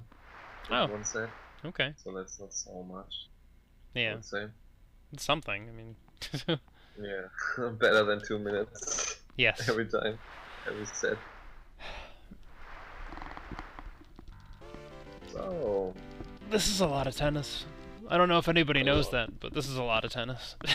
It's very difficult to just continue. Oh, Rich lost. Rich lost to Steve. So I'm playing John now, and I'll get Steve for a best of 3 sets. Why am I not surprised? Right? All the good luck's over here. Yeah, you catched it away.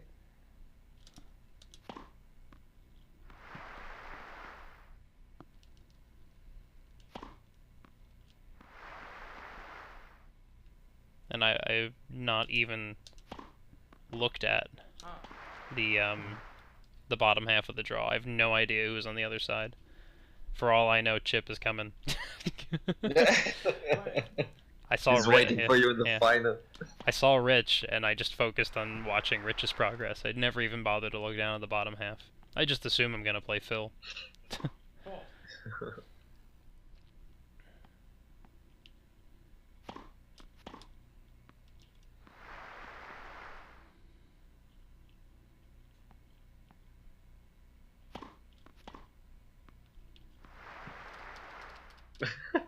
Somebody wants Chip.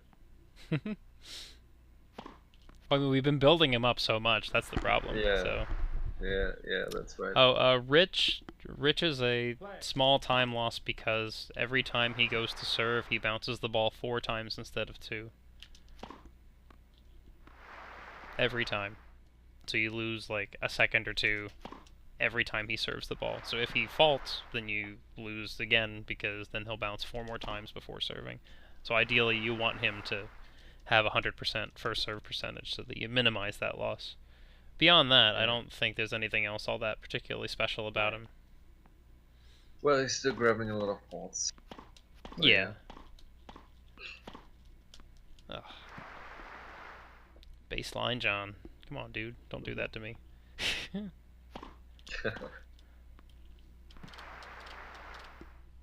Yeah, you could see Rich twice already in my chat, in my gameplay. Sorry, not chat, my stream. Yeah. Or in my game. Yeah, so Berlin has drawn Rich 2 times. Yeah. And then every time he draws Brian, which is something that I can't do since I play as Brian, he suffers a probably a little bit of a time loss just because of Brian's play strategy as an NPC. Yeah. He's running a lot forward and he's grabbing a lot of balls, and then you have to win. We say in tennis you have to win twice the point, 3 times even. Like, he's not giving up to play the ball back, does not let the ball pass, just does not accept that you want to win against him. Outright refusal. And yeah, I know MDI, we've been hyping Chip so much. Should be coming now for me. I'm counting on you. Nah, Rob is the next round. I didn't want the draw until now. So, yeah, Rich comes. They're counting on us to bring Chip to the people. Yeah. Rich we had already, and now Chip comes. I just wanted to mention I played SNES Superstars last year, any percent run, and actually Chip showed up in that run. Oh jeez, that's right, you did play that. Yeah. I remember it now. Yeah, and it was like, I was telling about a person we want to avoid, and she just showed up in an any percent run. But in that any percent run, even we finished 220 points number 1, so fine. But it was no actual world record, even when it was the possibility in that time. Gotcha. I think I finished 1 hour and 20 minutes or something. So I'm playing Steve now, and the bottom half is Phil and Bill. So no Chip from me. You'll see for me later. Match.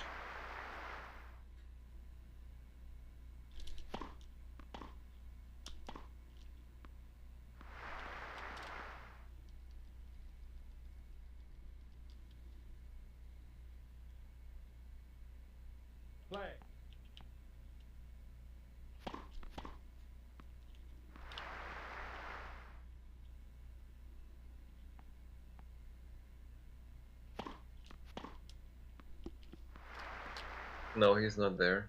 I'm sorry. Oh, we failed. Yeah. We can watch SNES Superstars. Chip was live last year.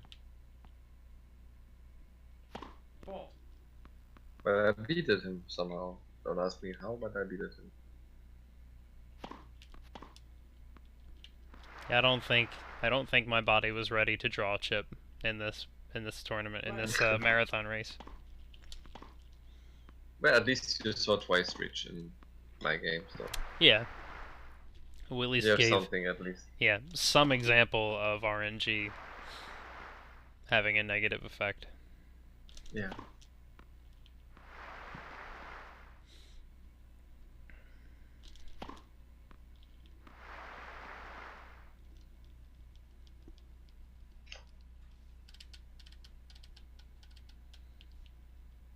Play. Fall.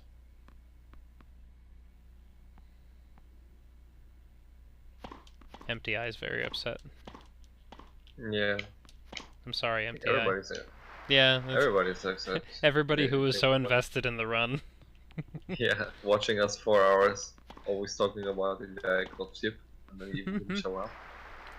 Soft Numb Chip has very good foot speed. He has very good movement, but his ball speed defies gravity and physics. He hits the ball and it moves at about half the speed that the ball should. So it throws your timing off. It makes rallies go really long because you just can't put points away because he's too fast. Like, he can chase everything down, and you can't build up any speed to get good positioning on him. So every point is a nightmare.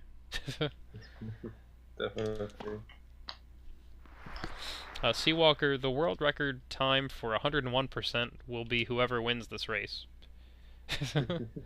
Because this category was crafted specially for the marathon. Because it combines the 100% run of playing through all 8 tournaments and winning all 8, and the Donjay percent run, which is which is beating the final boss, which is beating the hidden boss after the credits, Donjay.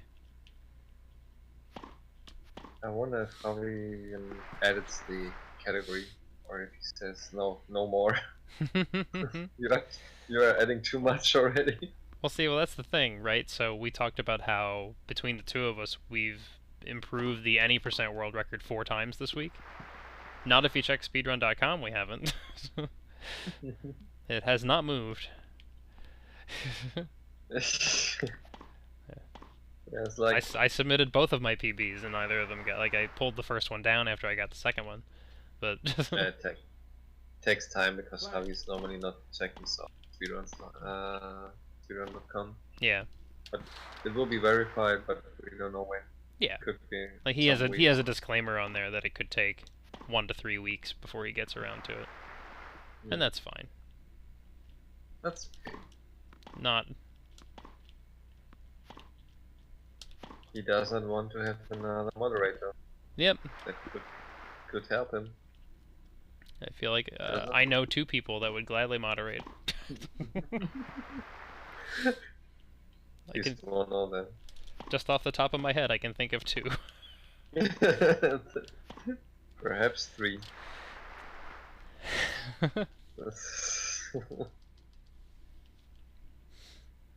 So, who's next? I play Steve, and then I play for sure Matt or Brian. I play. For sure. I called it. But I'm happy to see Steve right now because Steve is the guy who gave me the actual what record 3%. Without him, it would be not functional. He kicked out Phil in the first round, a very strong character, and he had not enough points in the final. He had 1 out of 10, so he could collect the 80 points to be not over 200. So yeah, he was the main key because I was hitting the guy out with hero. He made the dream happen. 3 hours hype.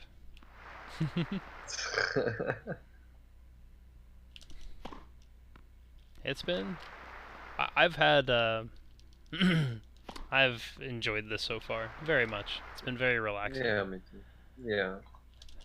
Yeah. Particularly when you come from the perspective of, you're used to one of us talking while the other one is in chat and communicating that way. It's been a lot of fun. Like, Berlin and I have only been in like a Discord chat one other time that I can recall, when he was teaching me how to beat Donjay. So this has just been a whole lot of fun from my perspective, and not just because I'm in the lead. we're doing something like yoga here, players, I guess, because it's so chilly. There's no background music except when you're winning it. Yep. It's only Yeah. hitting the balls and Yeah. everything. Just close your eyes and listen to the sound of the ball being struck. I mean, we can't close our eyes. Berlin has talked about wanting to do a blindfolded thing, but I'll leave that for him. There's one time an exception of super tennis in a GDQ run or ESA or whatever, and we have to decide. There has to be an incentive. I would say, okay, incentive like doing a blindfold run and they have to reach a minimum of that and money or whatever. Mm-hmm. And then I would do a blindfold run for one game at least. Try to win one game blind. What I'm returning, we're not talking about serving, that is easy. Yeah. But returning one game and deciding left or right or whatever. And yeah, I remember it was right yeah, because for serving that's nothing. When I was practicing Don J attempts last night, and like I held my controller up to the camera so people could see exactly what I was doing to win service points. Watch as I hold R and mash A. Oh look, I won the game. Yeah, that would be even not difficult, but returning. Yeah. Although if we didn't explain that to people, we could probably impress a lot of people doing that blindfolded. Yeah, you could dupe them. Yeah, I think I mean, the incentive could even be, can you win a set by not opening the eyes or having closed eyes? Yeah. That would be also crazy.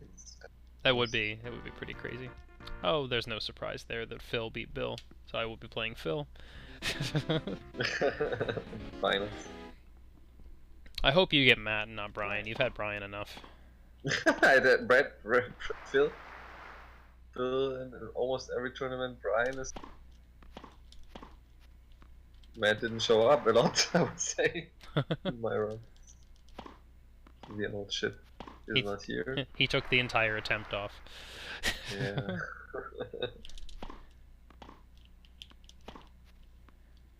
One more set to go.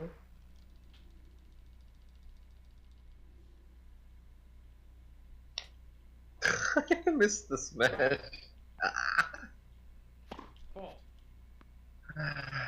So weird to play on the background always.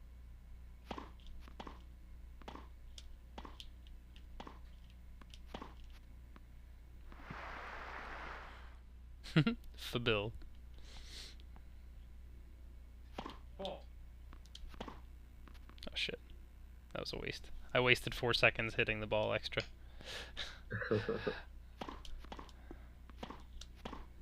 I was chuckling to myself that Phil hit a serve down the line out, but he hit it so nice and straight that it bounced off the back wall and came back to me, so I ran back to it and hit it with a topspin, and I hit it into the net and made one of the ball boys go get it. Just, the point was over. You just wanted to I wasted 3 seconds for no reason. Yeah, I remember many times as casual I always tried to play the ball again when it came back on the wall, just for funsies. Yeah. You also did that? I do that against Don J. I do that now. I did that last night a bunch. Like it'll bounce off the back wall and I'll start a lob. But it'll just cut. It'll just cut as soon as I hit it, but well, this is actually a speedrun, the original software. Yeah. Even when it's not looking like. Just because I wasted 3 seconds in a 3.5 hour run. I'm being questioned about whether it's a speedrun. My bad. Yeah, you have to reset. You have to. Oh, I get you. I get you, Socks man. Yeah, no, we are both attempting to complete this run. We are not playing tennis against each other. No. Okay, yeah. Now I got him too. We are playing the same route with different characters, different players, but we're finishing the same route. Playing against the NPCs, and then against one guy called Don J, secret boss, on a red island, what looks like hell. It is kind of hell. It is. I would agree. I feel like that's that's the impression they were trying to give off. Yeah, you are just joining hell. Yeah, welcome to hell. Yeah. Just relax yourself. Play. Speed racing.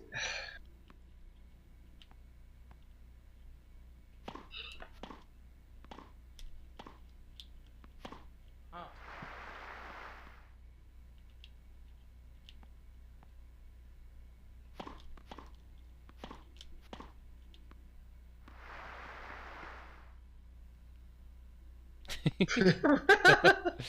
Gotta watch out for doping, man. It's serious in speedrunning. Yeah. Too much coffee. Too much caffeine. And then you get controlled. You're too awake after that run. Play.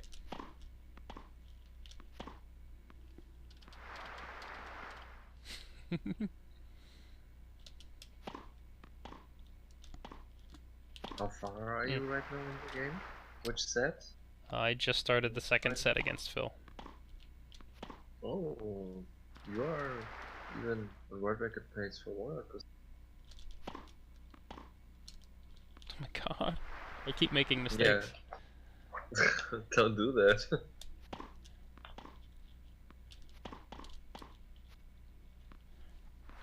I just got lucky there. Okay. We're okay. This is fine. That was a scary game. I played 1 point well out of 6 and won. I gave up 2 of them. Play. So if somebody perhaps even can check or yourself actual time in 100%, I don't know what I have. So you could beat that, I guess. I played, by the way, I played like I said, not mad. Mad in the finals. I don't know what was the actual time of 1%, but I think it was of 3 hours 14 minutes and something. I seemed it stuck out in my head as 3:14:59 because I thought it was neat that it just snuck under 3:15. Yeah. I think because I messed up some last points in the last game, and then I almost lost the 3:14 because of that. Play. And like I said, I had one time rich. Yeah. Semi-finals of mine, I lost 1 minute in the split, I remember. But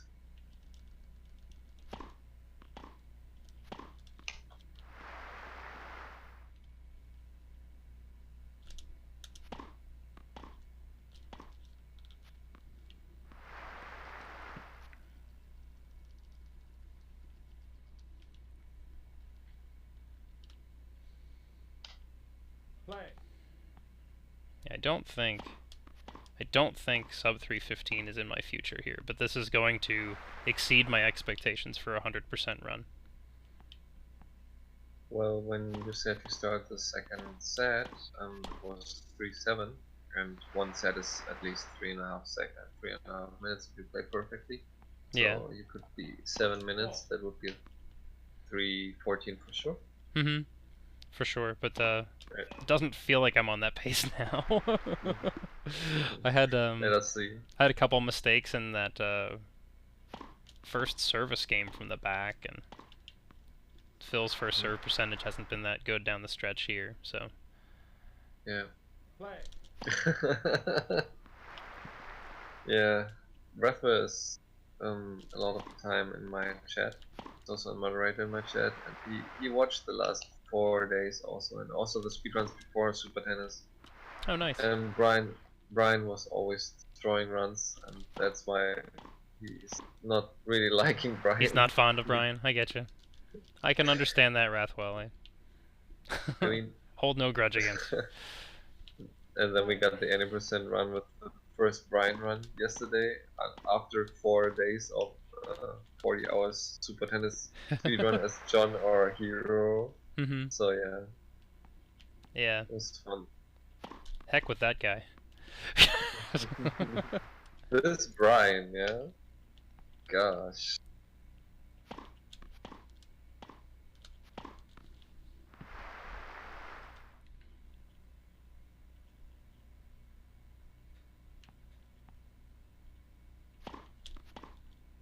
Okay. I just finished the second set at 3:11:10. Yeah, if you're playing, of course, a perfect last set, you can beat the world record if it's 3:14:59. I just lost a point. Well,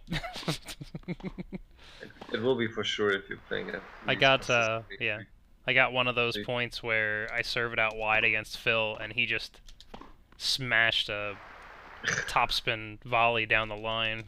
Like, oh, never mind. Yeah, a 3:15 for sure is definitely possible for you. I would love a 3:15. 3:15 would be amazing. So that's kind of what I'm hoping for here. You had a wonderful draw, wonderful. Yeah, say, yeah. right? The game gave me everything I needed. Yeah. So, and I'm not upset that it's effectively, you know, two minutes ish behind your execution pace because you got rich in your 3:14. That's you know. And I also miss points, so I never win every tournament without not winning points. It's like every tournament you have to be focused for sure. Yeah. In the total, you're losing 6 to 8 points easily in every tournament just because of execution. Getting tired, not missing making a mistake, it's completely normal. So winning every point in the tournament, the whole game in 3 hours, 40 minutes or whatever. I just had another let. You're the let guy today. I'm the let guy. You want just to repeat the services. Show the opponent.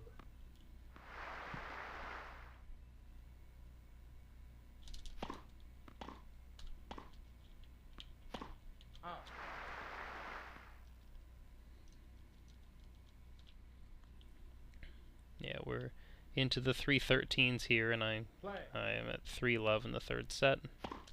Yeah, you should be 3:15 for sure. You're not making too much mistakes. Yeah. So here's hoping. This is the highest quality 100% effort that I've ever put together. Not that I've put together many 100% attempts, but it's on par. The second one. Yeah, it's on par with the current world record, so that should say something. Yeah, yes, the lucky card and the lucky charm. Getting the good draws. The old lucky cartridge. Gets them every time.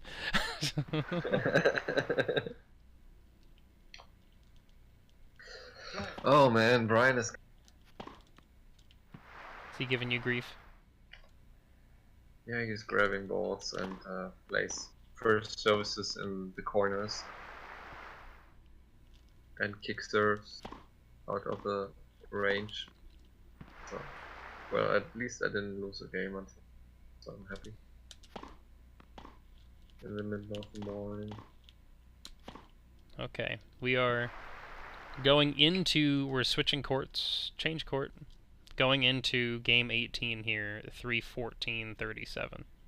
So yeah, sub 3:15 is out, but 3:15 is a distinct possibility unless I really botch this. You got this. And since you're not planning to do other 100% run, this is a good place to leave 100%. definitely. I think if I was seeing a little bit my sum of best and everything, I think 3:12 or something is possible. Okay. Like winning every point, you know. Championship point. Sounds great. There we go. So that'd be 3:15:22 with the trophy. Nice. That is awesome. Very good. Thank you, sir. Wonderful time. GG. You need this. At least for that part, anyway. Now comes the real question. Yes. And now the speed change. Well, first the credits and then the speed change. Yeah. Get the 9 courts behind my house. 3-story house. 640 points per player profile. Oh. So these are the credits that are before Don J. Oh. You have a 4-minute lead. Yeah. Oh man, 4 minutes. Jeez. Oh, So you soft can soft see- num. We still have one more match. There's still the extra 1% in the 101% is the match after the credits. So Yeah. I'll be back in about 45 seconds. Go for it.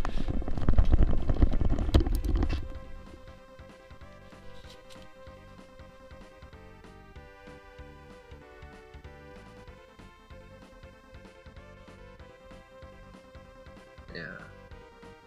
Now it's coming Don J. The good thing about Don J is that you don't have to care anymore about the service. You will see when you're seeing him playing it, because there's a trick I found out to get every point in service as ace or service winner. So at least from all the games what you're playing, like normally you want that you have 18 games and 9 games are free. So you have only to think about the returning games, what you to put the balls inside.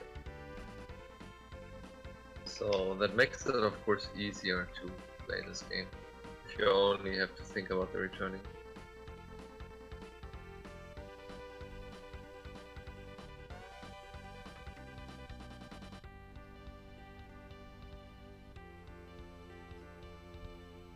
And we cannot skip the credits, by the way, wondering why Jezelnik has right now time to go.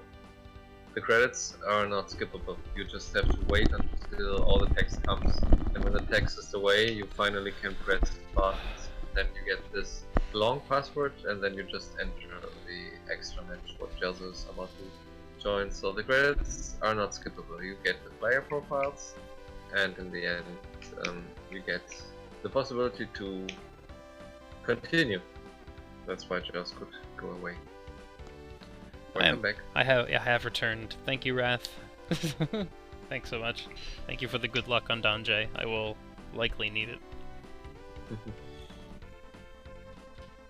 It's hard to make the speed adjustment, it really is.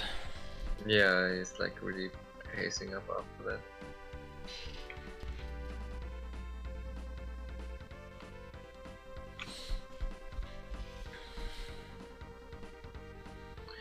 You can see the stats, not really, but you see like kind of the MTI, you see kind of like a description we already explained. From poor to okay to awesome to best, things like that. So every player profile has like showing forehand, backhand, volley and serve in different kind of words, what you're seeing in the player profile. So yeah, you see who is poorest and who's the strongest in the shots. I remember they even printed these things on the manual, so you know which player you should select. No, they didn't put that. They put a description of the player. This guy is fast, this guy has a good serve. Yeah, that's what they put in the manual. So I have to remember that the inputs for the serve strat's slightly different. I have to do less. A little bit. I have to let go with my left hand and just use A and R.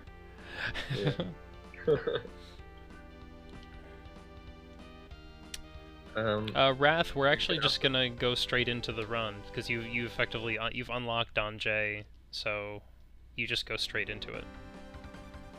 So here you go. I don't even have to enter the password. So. And here we go. I won the championship. It's 320. GG, man. 320.09, I think was the time when I hit the trophy in New York. So 640 points, entering the house with 9 courts and everybody's clapping. A lot of money behind me, yay! And now we just continue seeing the credits with the player profile. Yeah, so I just won the first game against Donjay using the serve techniques. Play. Yeah, where it just kind of goes through his legs. But you can kind of get a feel. You'll see as I'm returning serve just how fast he is.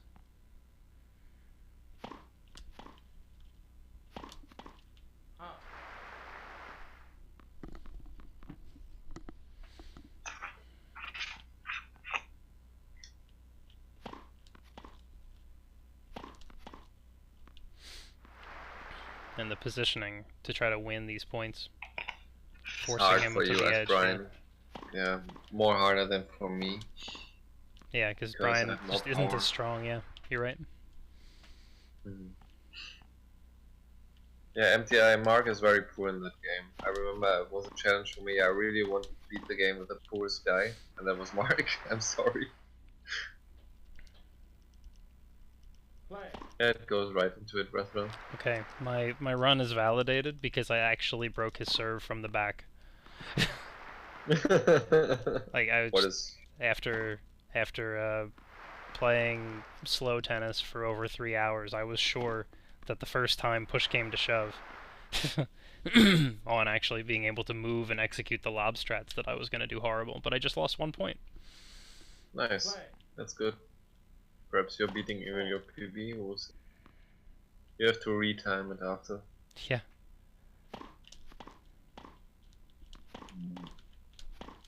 I find it unlikely that I'm going to be able to beat my PB. My PB actually isn't that bad, so No, it just has a bit of a shaky third set, but that's about it.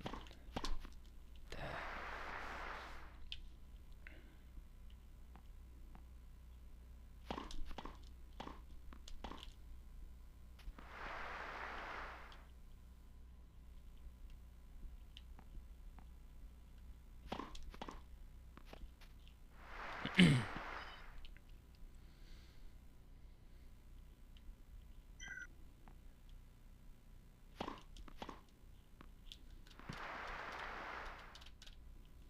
wonder how many people just didn't press any button after they beat the game and didn't even know what the secret was. Yeah, that's a good question. Just Right. the It was credits actually are the credits. it was harder to break him from the bottom that time. Yeah? Yeah, he took 2 points off me that time, and the other points were no, I only had one really clean one where I just kind of got the service return right next to him, so that he just whiffed. Hmm. Everything else was hard earned. But we're moving right along here.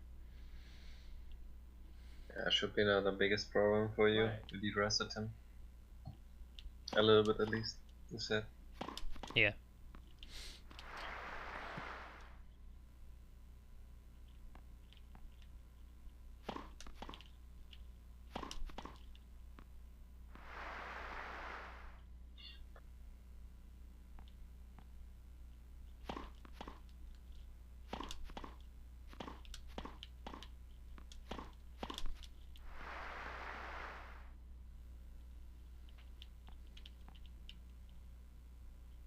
Fault.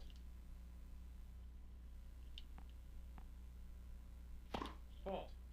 That's his first double fault. He usually double faults a decent amount, just because his stats are all pumped up and the game doesn't seem to know what to do with them. Yeah, that's right.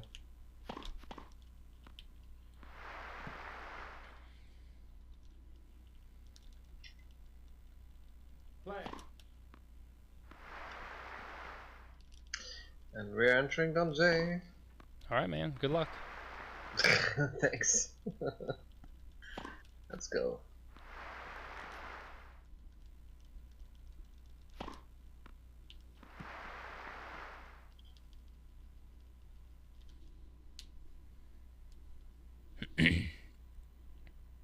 Play. God, he's so fast. Yeah.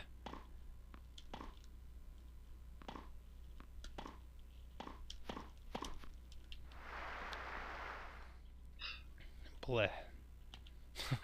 when he charges the net really hard, it's just yeah.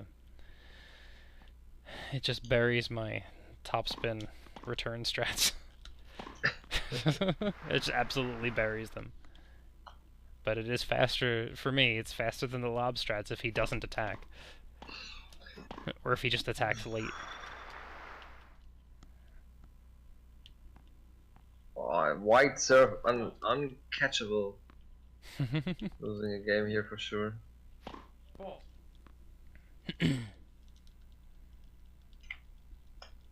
Yeah, I'm losing a game for sure. Oh no. God. Yeah.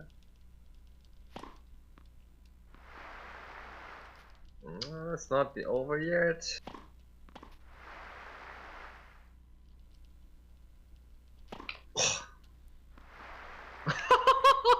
I won this fuse.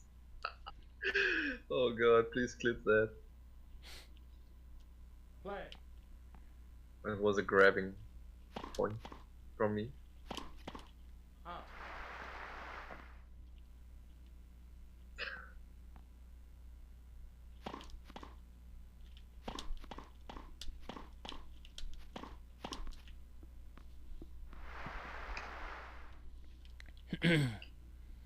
Okay, didn't lose the game at least. Fault.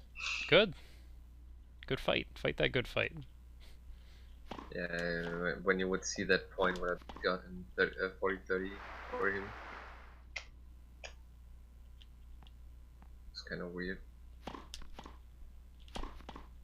Yeah, it's you have to make that judgment call, right? Like from the speedrun versus pride. Yeah, like it would almost be faster if I just gave him the game. Yeah, well I said no, I don't want the game today. But I don't want to lose a game, yeah. Yeah. Refuse to lose a game, even if it's slower. Speedrun be damned. Correct. It's a thing of mentality. Yeah. Yeah. You want to finish with 0 the whole run. 0 games giving away.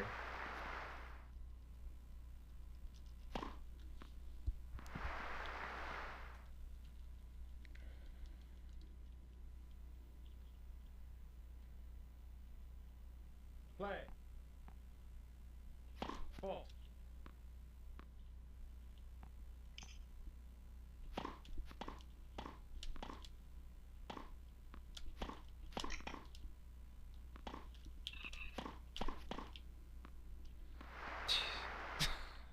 Sometimes it is such an effort to win these points. I guess. A lot of reaction things. Hitting Oh so far. man, he just got a point on me where he clipped the net. Ah, I hate this. Fault. Like of all the things, Yeah. give him a little net point as well. He deserves it. He needs the help.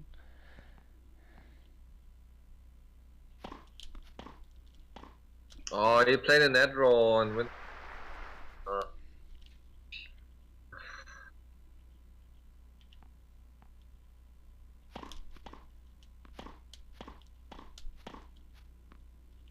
And he's doing a double fault.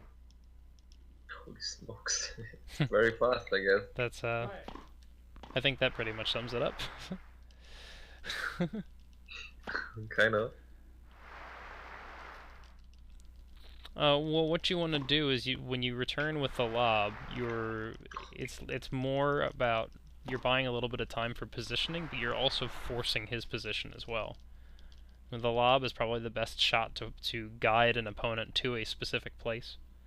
So you guide him to the line if you can, like to the sideline if you can, to open up as much of the court for a passing shot as humanly possible.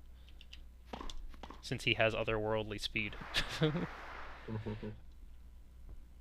yeah, I have to reset. I lost the game. No. I have to do everything again. That's fine.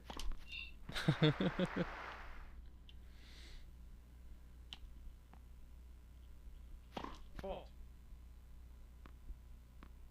Oh, I just had an example of I hit the ball straight on a fault. And I had to wait for its momentum to stop before it would transition to the next point. Just bounces calmly away.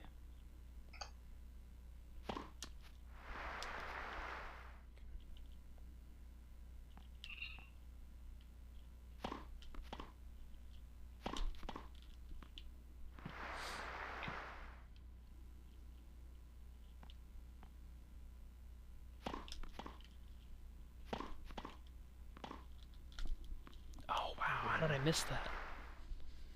We call it out, Wrath. You jinxed it, Wrath.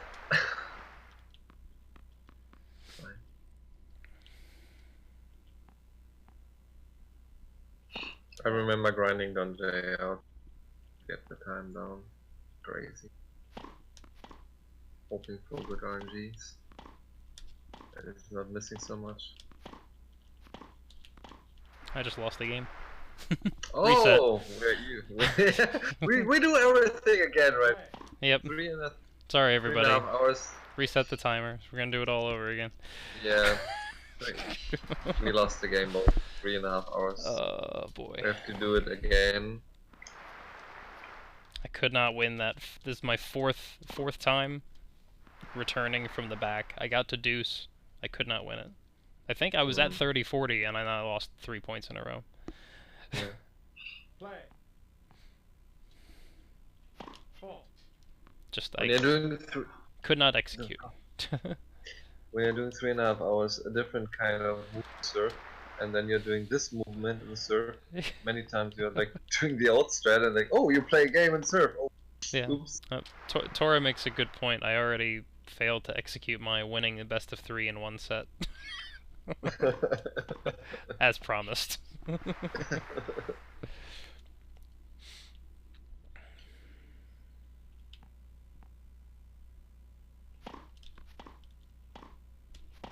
It was Brian's fault. Alright, I am up 3-1 in the third set currently.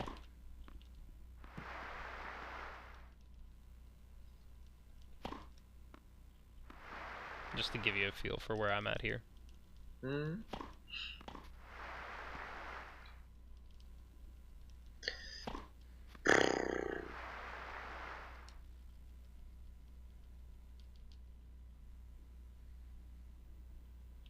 Okay. Play. It's the last time I'm gonna have to try to 4. break his serve from the back. One last chance. This should be the one. That's what makes this is what makes this as a category so difficult. Is that this is the hardest game, and it's also the last game in the run if you're doing well. Yeah. You get up 6 love, 6 love, 5 love, and it's like, great. Here's what I have for you. Yeah, he's giving you a lot of bad parents. AJ, the estimate for this was 4 hours, but I am almost done here.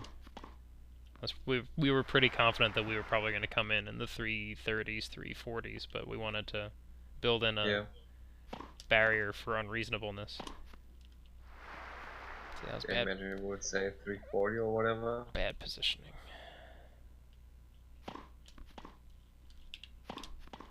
There we go. I broke him. I broke him there. So we're coming down to the end right here. Play. Serving up 6 love, 6 love, 5-1. And serving is Nice. easy because you just hold R and mash A. So incoming.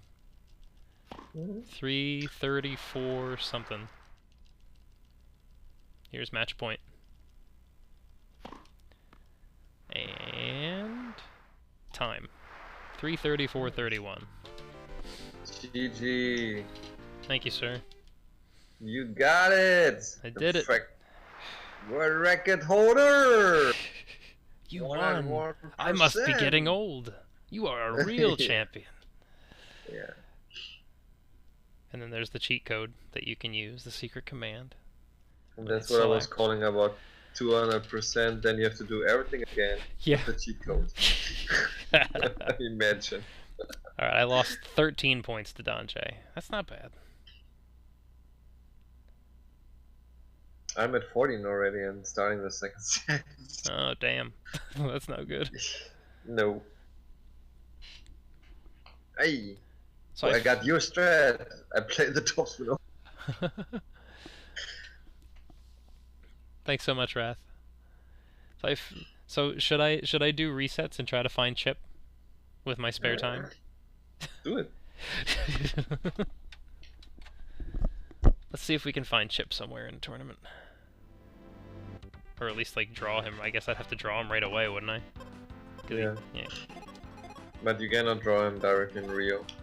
Oh, you can't? Normally you're not playing there. No. You should go to... Oh, he was in Rio. That's funny. But against you? No. But he finished in he went to the finals. Oh! I should have played that one. Let's see. Oh, I'm on the top half. He's on the bottom half. We'll reset again.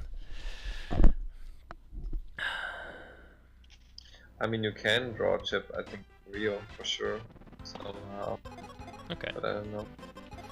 Well, if I'm just doing resets anyway, I might as well. He's not there. Okay. And I think the chance to get him is much higher in a different tournament. Yeah. Do it in the beginning because it's fast and at least. There he is. Okay, got him. You have it? Nice. First round? Yep, first round chip. Yeah. Okay. You're lucky cartridge, huh? Play. Called it. So I'm gonna use the same serve strats and everything. I'm just gonna let him. I'm gonna wait for him to return something. Yeah, sure. It would be hilarious right now. I don't know how to beat this guy normally. The women's tournament would be 300%.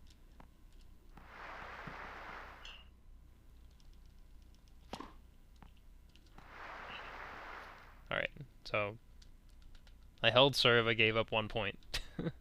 But it's really returning his serve, that's where the fun comes in. Definitely. I don't even know what just happened. Fault. Just watch. Fault. Oh, double fault. Chip, what are you doing? Come on, man. Big stage, you can't handle it. So Corn Dogs, he's very speedy in his feet, Oh, but he's very slow of hitting. You just have to watch right now, Jailbreak, and then you understand what we are meaning.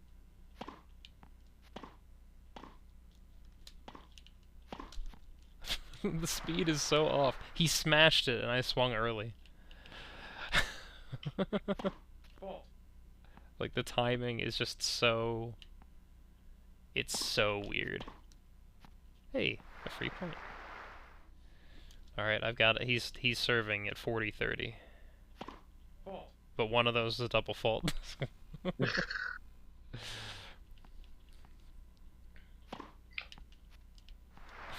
It looks like it bounces twice. Alright, Yeah. I lost that game. Play. Chip's kicking ass. Definitely. So we are 3-0 right now. There we go. I had to in use third the had to use the Don J strat to pass him. set. The lob? Oh, the double, the whole like work him down the line Double with hitting. a top spin, and then yeah, position him to the edge. Okay. Serve held at love. All right.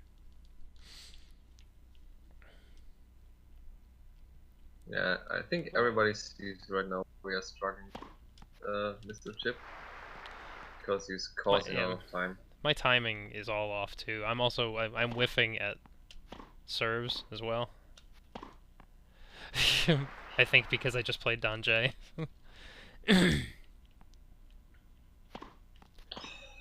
Cause that's the thing. It's not that we can't beat Chip 6 love when needed. You know.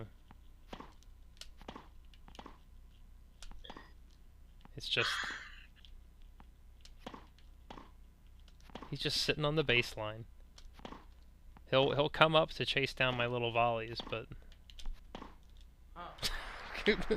he just wills me into an unforced error. Ugh. The speed, I cannot handle the speed.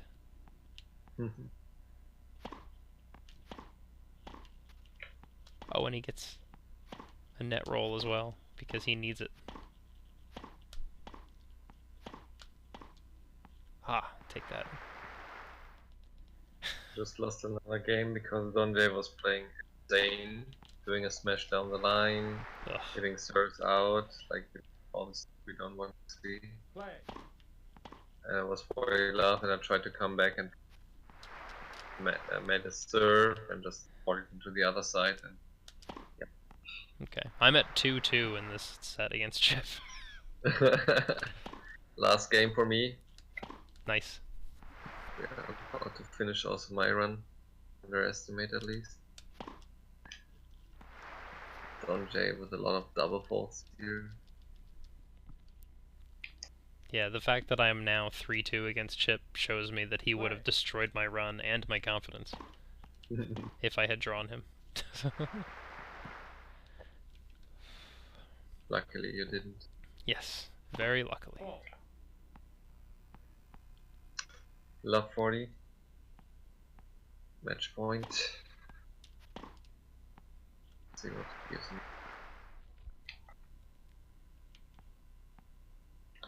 He's grabbing the ball! Now, not anymore. Okay, time. 3:41. GG. Fine with that at that time what I'm playing right now. 6 o'clock in the morning, let's go! Good morning, Berlin. Good morning, everybody. Hey, I just broke his serve.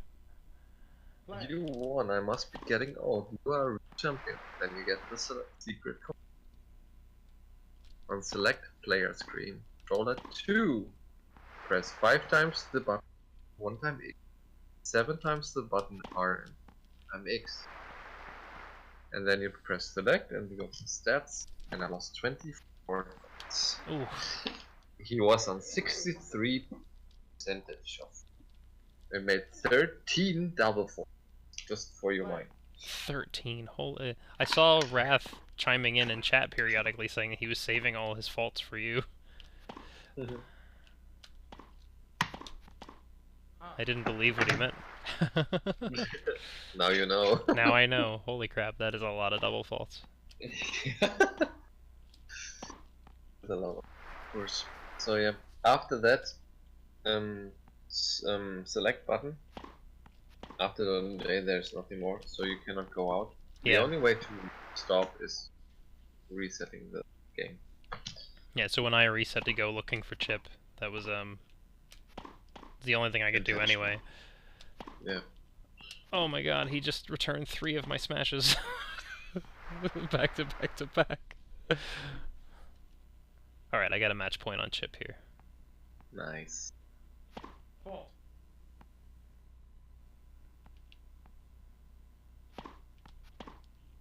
Yes. Okay. There we go. You won. Chip is done. I beat Chip Chip 6-2. is finished. Nice. 2 games. All right, thanks. Thank you, Zelnus. Yeah, we've had our fun, but thank you all so much. Thank you to Zelnus and to Baffin for letting us run this game here. It was really guys. great. And enjoy the rest of the marathon. Yeah. Watch 2 weeks. We got it. Yeah. The secret command is 5 times L, 1X, 7 times the R button, X. Frankie. And it's a stat boost, right? It just maxes out your stats or whatever. So You press that on the second controller, beginning of the selection screen, and then the character is getting boosted.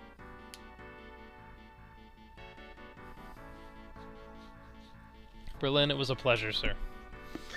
Same for you, Gels. I have to go to 6:30 in the morning here.